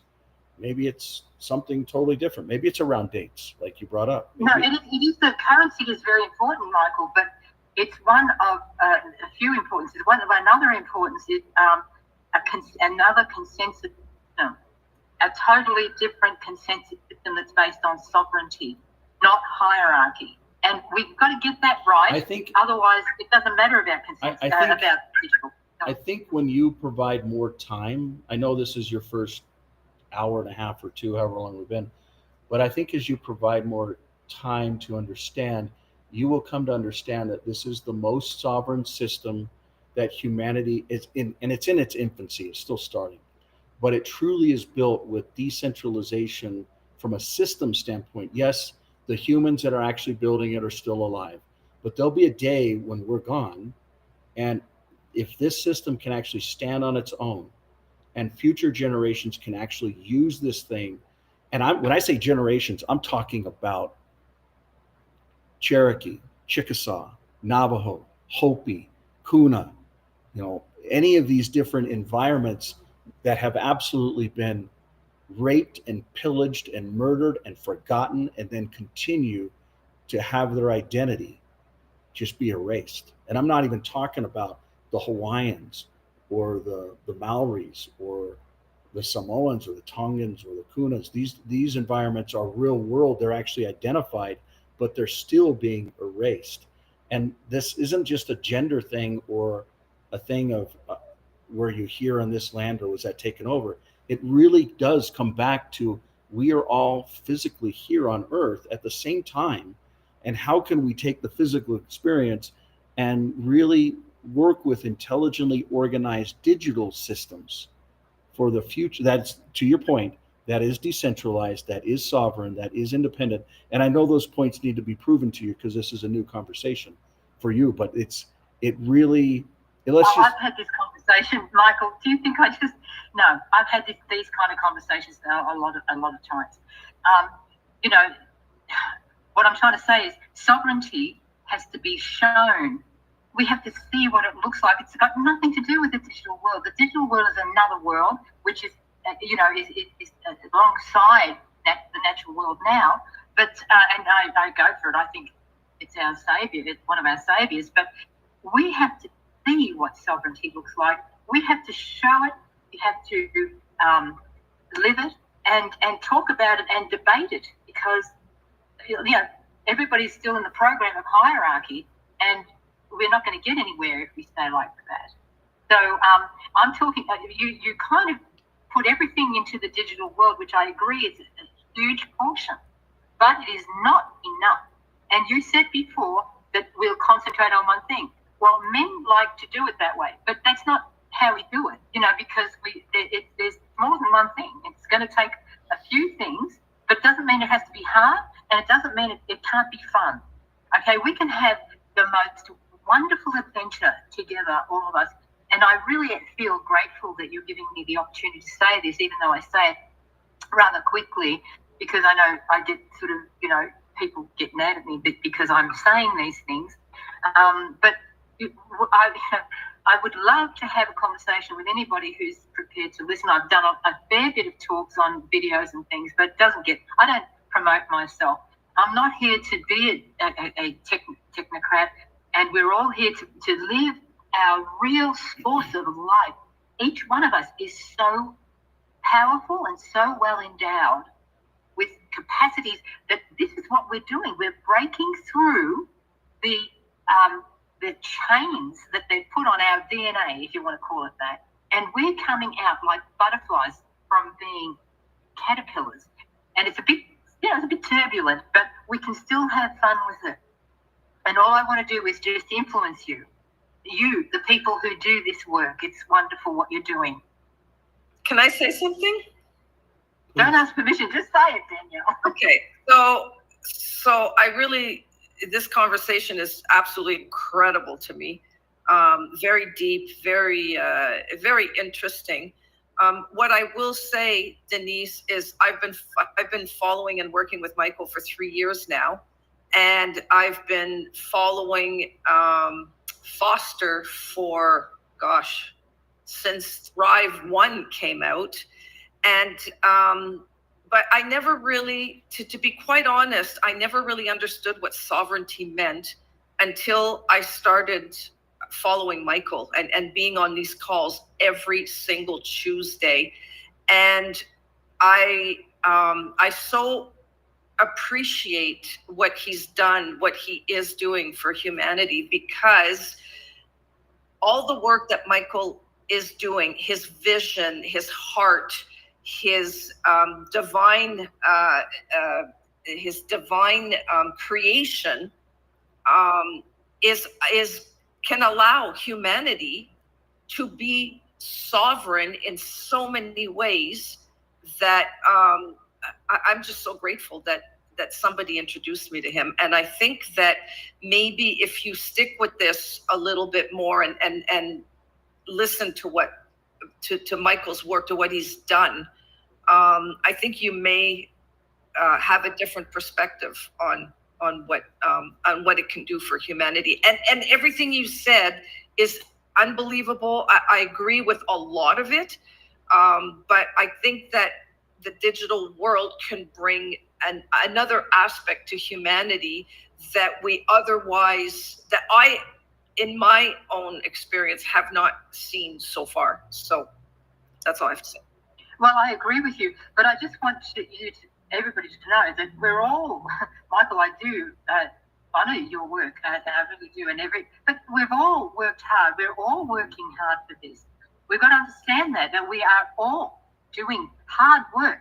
I know that my work is very hard, and I've been doing things like this for over 10 years, and it hasn't been easy. But we have to hear each other out, and I'm hoping to influence people because we've only had one perspective, and we need more than one. We need to have as many perspectives. We need to welcome as many perspectives as possible. And I speak about the masculine and the feminine because it is a charge. It is actually physics that we have to have the feminine and the masculine to create the charge. And that we are so powerful when we do that. And I really appreciate that Michael does let us, and thank you for that. It should be normal behaviour. It should be everyday behaviour. So, hopefully we will be the new model, as Buckminster Fuller said. It starts with how we are and how we are towards each other, and we can be an example for others, because when we're speaking, we don't for each other and we don't talk each other down and we don't call each other names and doing things like that and other things. And that will be a beacon of light for others. It's very important because we don't have any models of sovereignty and integrity. We don't have them anymore. You know what's interesting, and a light that came on to me, it probably took 10 years of this work, was actually to not have anger towards the people that are really doing this. On one hand, it's like, how do you really realize that it's actually real and these secret combinations are really trying to control others? And then once you realize, wow, this is very real and it's this war is real, then it's like, how do we actually have love and compassion for those that are even trying to do it on the other side? And that's where one thing that really has hit me hard over the years, and this is why I believe that the clear companies have done so much that it's even crazy. It's like unbelievable. And then the digital world can actually accomplish so much because a couple different things. One, focus. And I believe that the increased focus increases probabilities of success. So the more that we stay focused, and that's why, since 2005, we basically lock ourselves away for a day or two with a third-party coach, which neutralizes the conversation. It's been the same coach. His name's Michael Simpson. He's wonderful. And it's like, throw everything out that you thought, every task that you have, every meeting, every call, it doesn't matter. What's the one thing that matters or nothing else matters? What is the one thing that we have to do in the next 12 months or nothing else matters? And I think by really taking that neutral approach in the future with some of the things that you've recommended, open it up to all, open it up to, and specifically request gender equality. And I'm not just saying gender equality for the garbage that's been purported before, because I actually believe that there's beauty in the different genders and the balance that they can come from. Well, what I'm saying is we need to hear from women as much as we hear from men. And so if you look on the internet, you see videos and all the men are speaking, practically all of them are speaking. And you go to conferences, practically all men speaking. We've got to look at those ratios. And that's easy. There's no mandates, okay, or anything like that. If we believe in balance, we've got to hear from the woman as much as we do from the man. So we have to look at that and say, why aren't women? Let's invite them in. Because women have had a lot of rejection and trauma over the eons, being left out of everything. We're still learning how to even speak publicly, basically, and how to deal with a man has got a lot of models of how to succeed, but a woman doesn't. And I'm not saying for pity or anything like that, but it would be great if men would notice the ratios and invite women. I think it comes down to a definition of succeed. For instance, I have a daughter. She has learned how to find her voice, how to use her voice, how to communicate, how to serve, how to love, how to give. And you know what's the one thing that most people, the one thing that she wants to do more than anything else is actually find that balance, that other half, and create life. And I don't believe that I don't even think the work we're doing within the digital world compares to one ability to create life and what that could mean. And then the impact that we can have with one another. I mean, it's just a beautiful experience. But the point that I was trying to drive at is focus increases the probability of success. And when we talk about life, like for instance, I'm showing this Mexican life screen. This actually gives 12 words that are random words that are basically come up with a hexagraphic or public key, or actually it's a private key that creates what's called the cryptography, which is really what the world talks about as crypto. But if you can give that and then you bind the digital side of it, the cryptographic side of it, with the physical side of it, and it makes it one type of private and public key, and then there's derived keys, which I won't get into. But I believe that one thing in and of itself creates the sovereignty where there is no one that needs to create or give permission. And it doesn't matter male, female, or any kind of race that people want to slur out there. And those that do know, I think a lot of the work, I would say that in my historical life, and this conversation has been a difficult one, primarily because, especially if you looked at the percentages of women, like just go to the Clear Company's leadership page. There's not a lot of women in there. And I would say a piece of that is probably the industry. A piece of that is probably me as an individual. A piece of that ties to cash flow. A piece of that ties to things that are inappropriately even mentioned.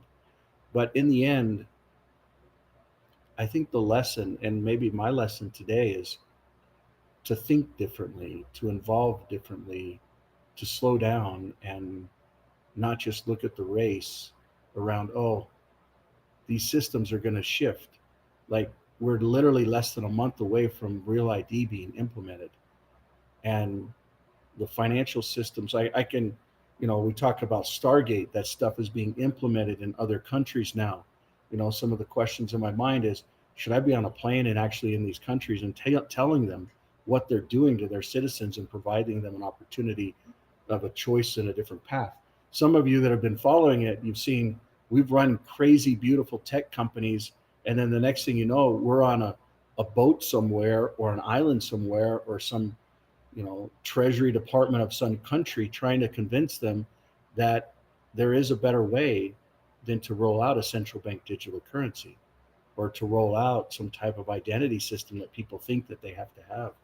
And it's the type of challenge that you put together, that you've literally brought to a quorum that is brand new, for both of us, I should say all of us, that is actually what will make the difference and make the digital world, if we're able to engage a community like has never been engaged, and to hear voices and to allow people to actually truly be sovereign, where they can actually get their own assets and their own identity, and it actually really matters and means something.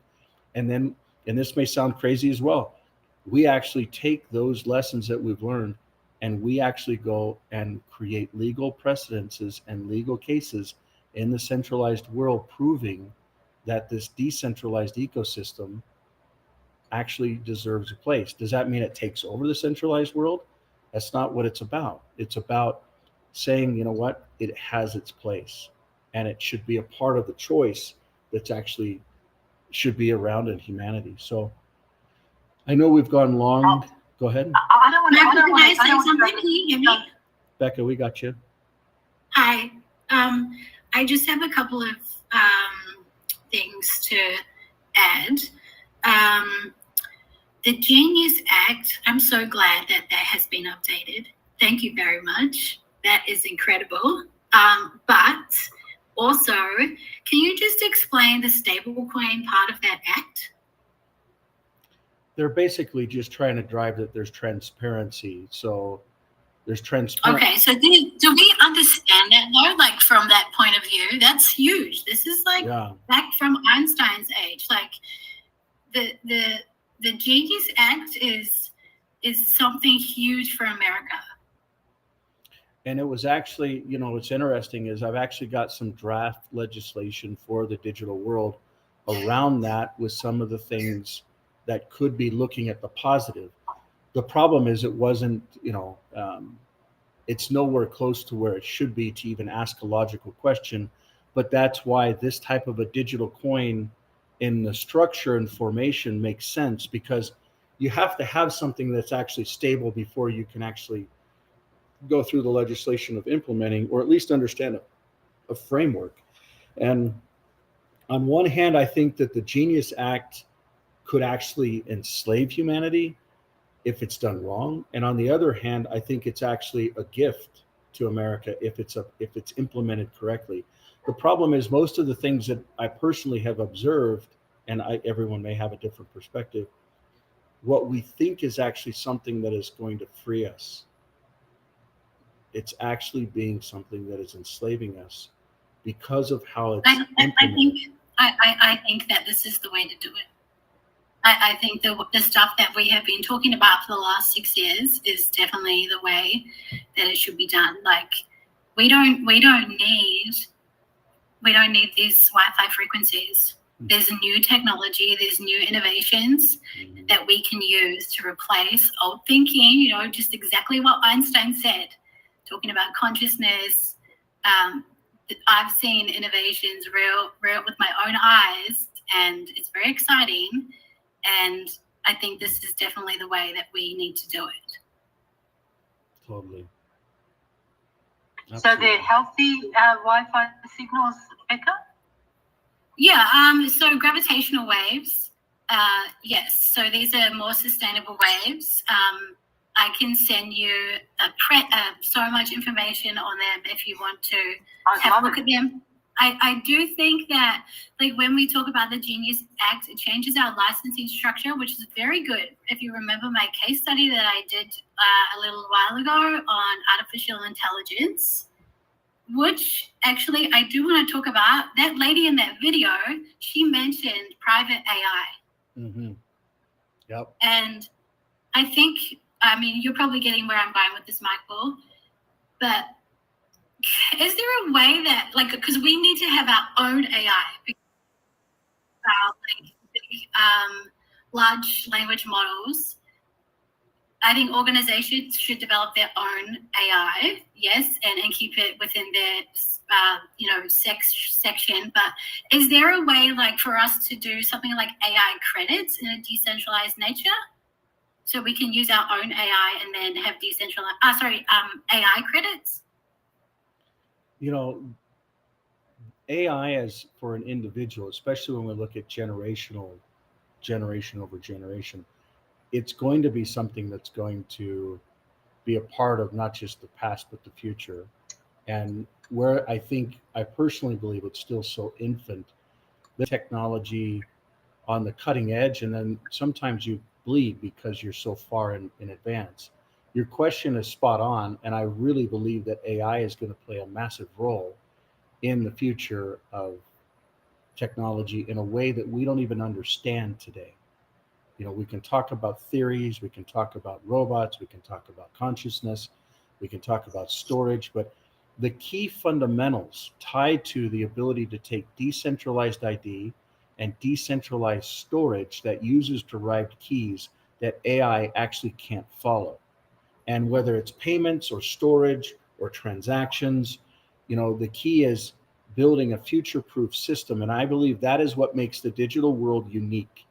Very, very unique and independent of any of these other systems is the way that the derived keys actually operate in a way. So for instance, these are the keys, and then everything that you do, whether you're creating a business, whether you're creating a birth certificate, whether you're creating an asset, it doesn't matter. You're using derived keys where AI can't follow you, but then you're also doing it with decentralized storage with you owning the keys, the same types of keys. But when you talk about your question around AI for the future, that's private. Like, for instance, some of the modeling that we do, we actually use AI with, but we actually pay for it to be private. Now, do we really know if it's private? Some of the ways is it's actually dumber. The knowledge that it has, you can tell that it hasn't been able to learn on recent models. Do we have the answers to it?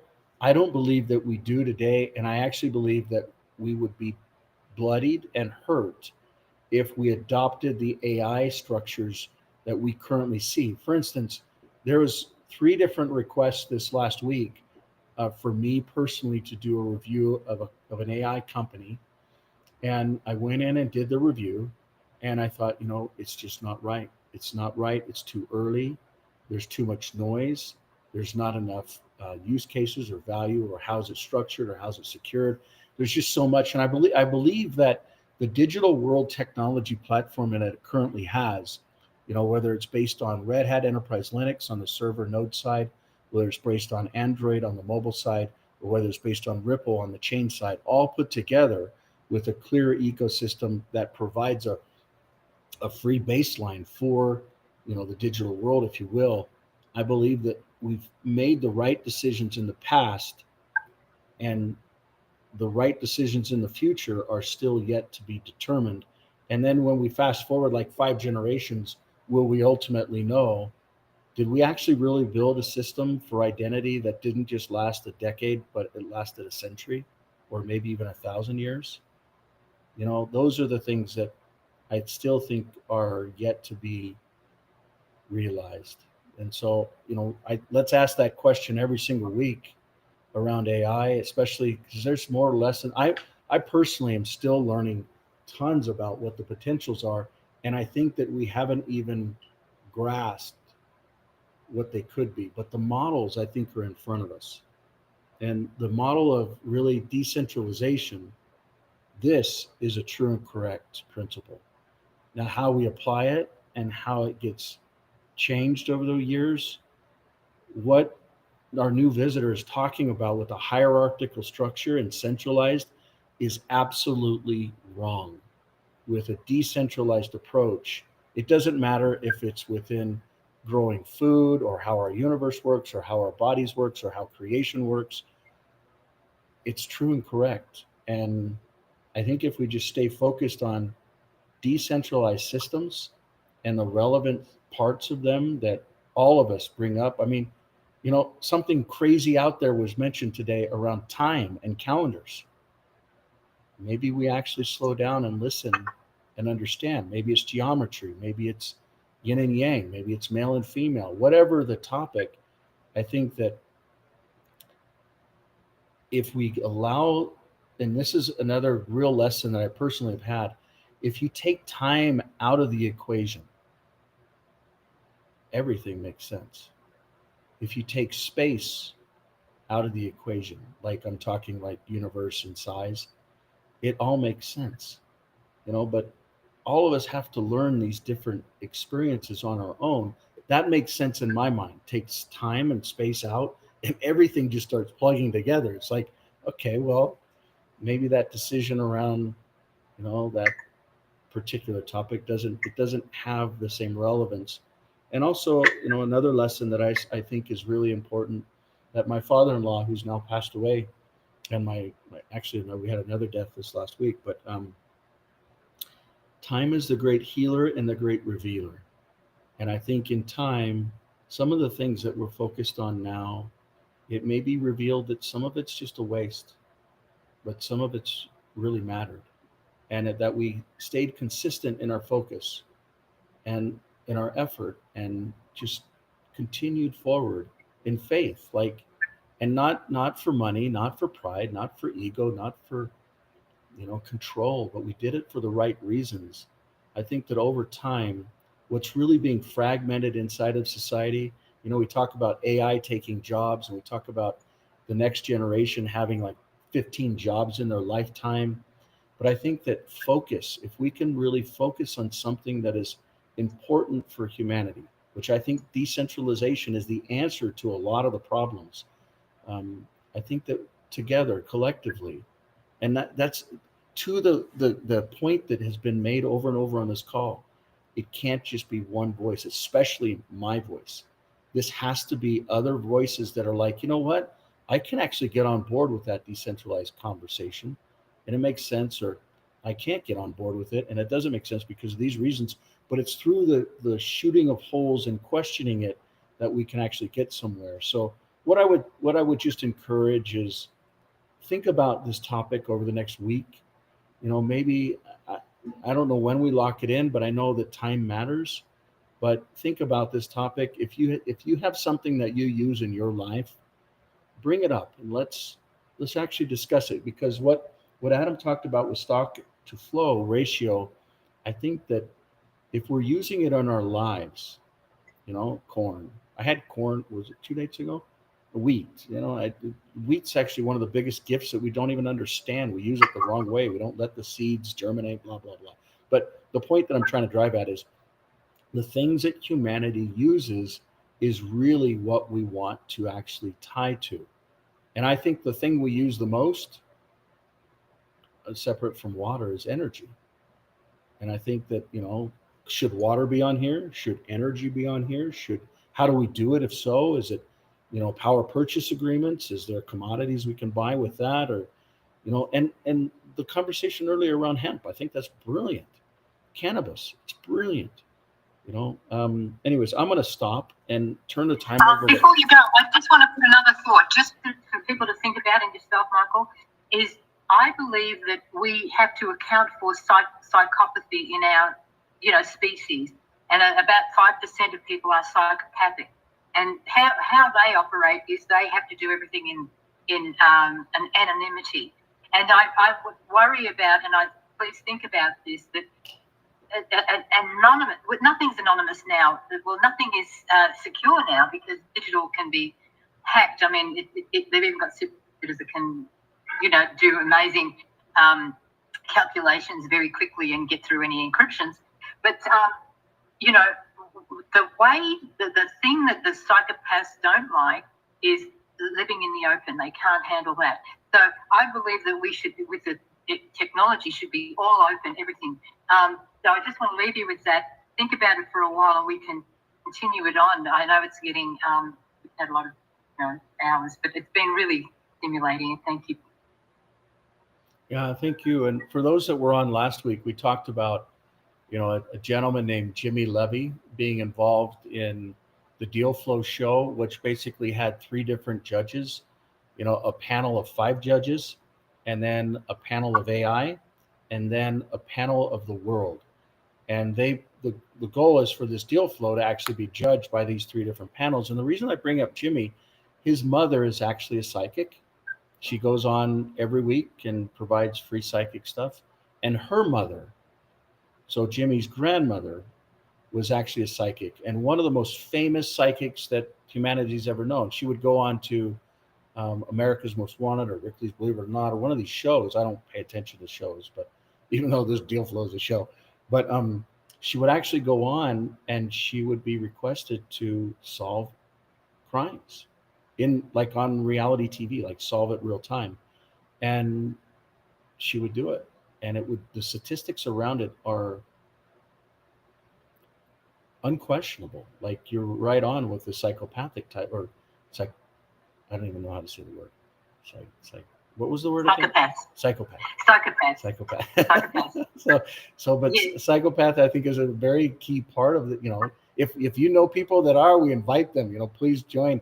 I can also tell you that there's folks that have heard a name, like my name, and the next thing you know, I've never talked to them or met them, but they jump on a plane and they come out and they say, I've seen this in the future. I've dreamed this. I've died. I've experienced this. I've come back with this. And these are all different conversations and different people. And some of them say, I just need to share this with you, or that. I'm talking crazy stuff that people wouldn't believe, but it's real. And so this psychopathic, I think of psycho, and psycho is usually not good, but psycho. Well, they run the situation right now. They run the world, psychopaths. Yeah. So yeah. But I still think that the beautiful thing of life, we have a choice, and together we can unite in a way that can actually change the future destiny for future generations. So I appreciate all of your love and your support and your even comments. I mean, this has been a very, I wish we could capture all these comments and the interactions. I look forward to building with all of you and creating with others, especially others that think about it a different way. So we look forward to seeing you next week. If there's something that people want to close with tonight, you're welcome to it. If there's comments or concerns or questions or observations. If not, I can go ahead and wrap up. But yeah. I just have one interesting comment, Michael. It's been a long morning, but coffee, that's a lot of coffee drinkers. Coffee. Yeah. I agree. That's a lot of coffee drinkers. Yeah. That's a lot of coffee Totally. drinkers. It's the number one drink in the world. That's a lot of coffee drinkers. Yes, I'm pretty sure like Benjamin Franklin had a quote about like just those little purchases in life like add up to like big amounts of sinking a ship. I think the quote is something like that. Yeah. That's a good observation. So Adam, I hope this conversation has been good for you and it can help us to kind of think through and come back with additional things. I'm going to go ahead and wrap up if there's nothing else that anyone wants to relay or say. Were you going to tell us something about Jimmy's mother, a prediction or something? I talked about it. So he basically met with some of the producers of the show this last week. As you know, we started the first series of 17. Who knows if that's how many will be, but his mother is a psychic. She actually does a live show. And then her mom, to the point around women, her mom actually was a very, very famous psychic that went on shows and actually solved crimes live, like real time. So, but I was just proving a point that women and matriarchs and psychics, they all tie to this. And that's one of the reasons why, well, all I'm saying is destiny is not set, and it can have a divine positive outcome if we can all come together. When I say we, I'm talking all of humanity, male, female, doesn't matter the gender. It matters. But I would actually go a step further and say we invite, whereas historically this has not been something that's common. We invite the mothers, the grandmothers, the feminine, please be engaged. And this is, again, there was no request for people to come on. There was no reminder. And it just so happens that we're talking 50-50 male-female. I'm going to play this from Phil Lane Jr., who actually called me during the meeting. I told him I'd call him back. But let's listen to his voice. He talks about, being in one heart with one body, or with one heart with one body. One heart, one mind, and many bodies is really how it comes together. And I've worked with Phil over 20 years, and he's worked with probably the majority of indigenous communities worldwide, and uniting and bringing these communities together in a very disruptive way where they saw the future. They knew that the solution would actually come from the cloud and not the clouds that they saw with their eyes. I mean, this is something that's been prophesied by folks in the past, but let's just listen to his words. His words were not scripted. The video was built around his words. And the boy on the horse is actually my second oldest son.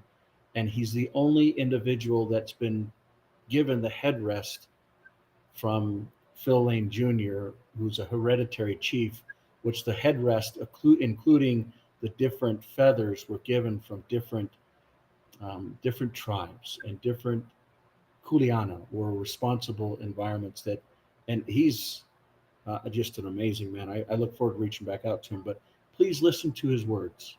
Here we go.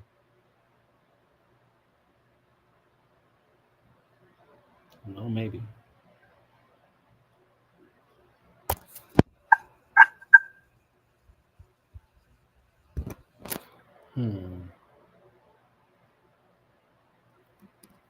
I'm going to find it a different way.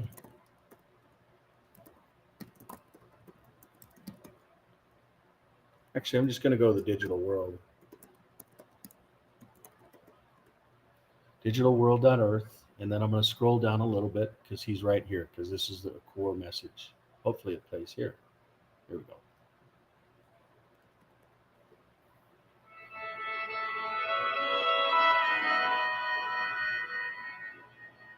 Mitakepi, my very, very beloved We're not relatives seeing of our it, though, human Michael. family. We live in a corrupt global system. You've got to watch it online. Are we a part of it? Are we part of it? Are we part of it? We can go to the home page, it's on there, hey? We've been very patient as the few control resources we all need. The question is, can we change it? We've all heard the voices shouting, it's not your turn. Our heart aches to do more, to be more. But time is running out. Time is running out. Time is running out. We start by completely trusting we can make a difference. Because with one heart and one mind and many bodies, in unity, we can do anything. Together, we must take unprecedented, unified action. And transform the world around us. No matter how challenging that may be. Individual sovereignty, freedom, love, and justice unite us all. Because there are indigenous-led technologies coming. That gives us all the opportunity to stand, To give, to love. That's what responsible technology should do. If you are one of those who believe it's your turn, stand together. Rise up. everyone. Everywhere. You, as a rising generation.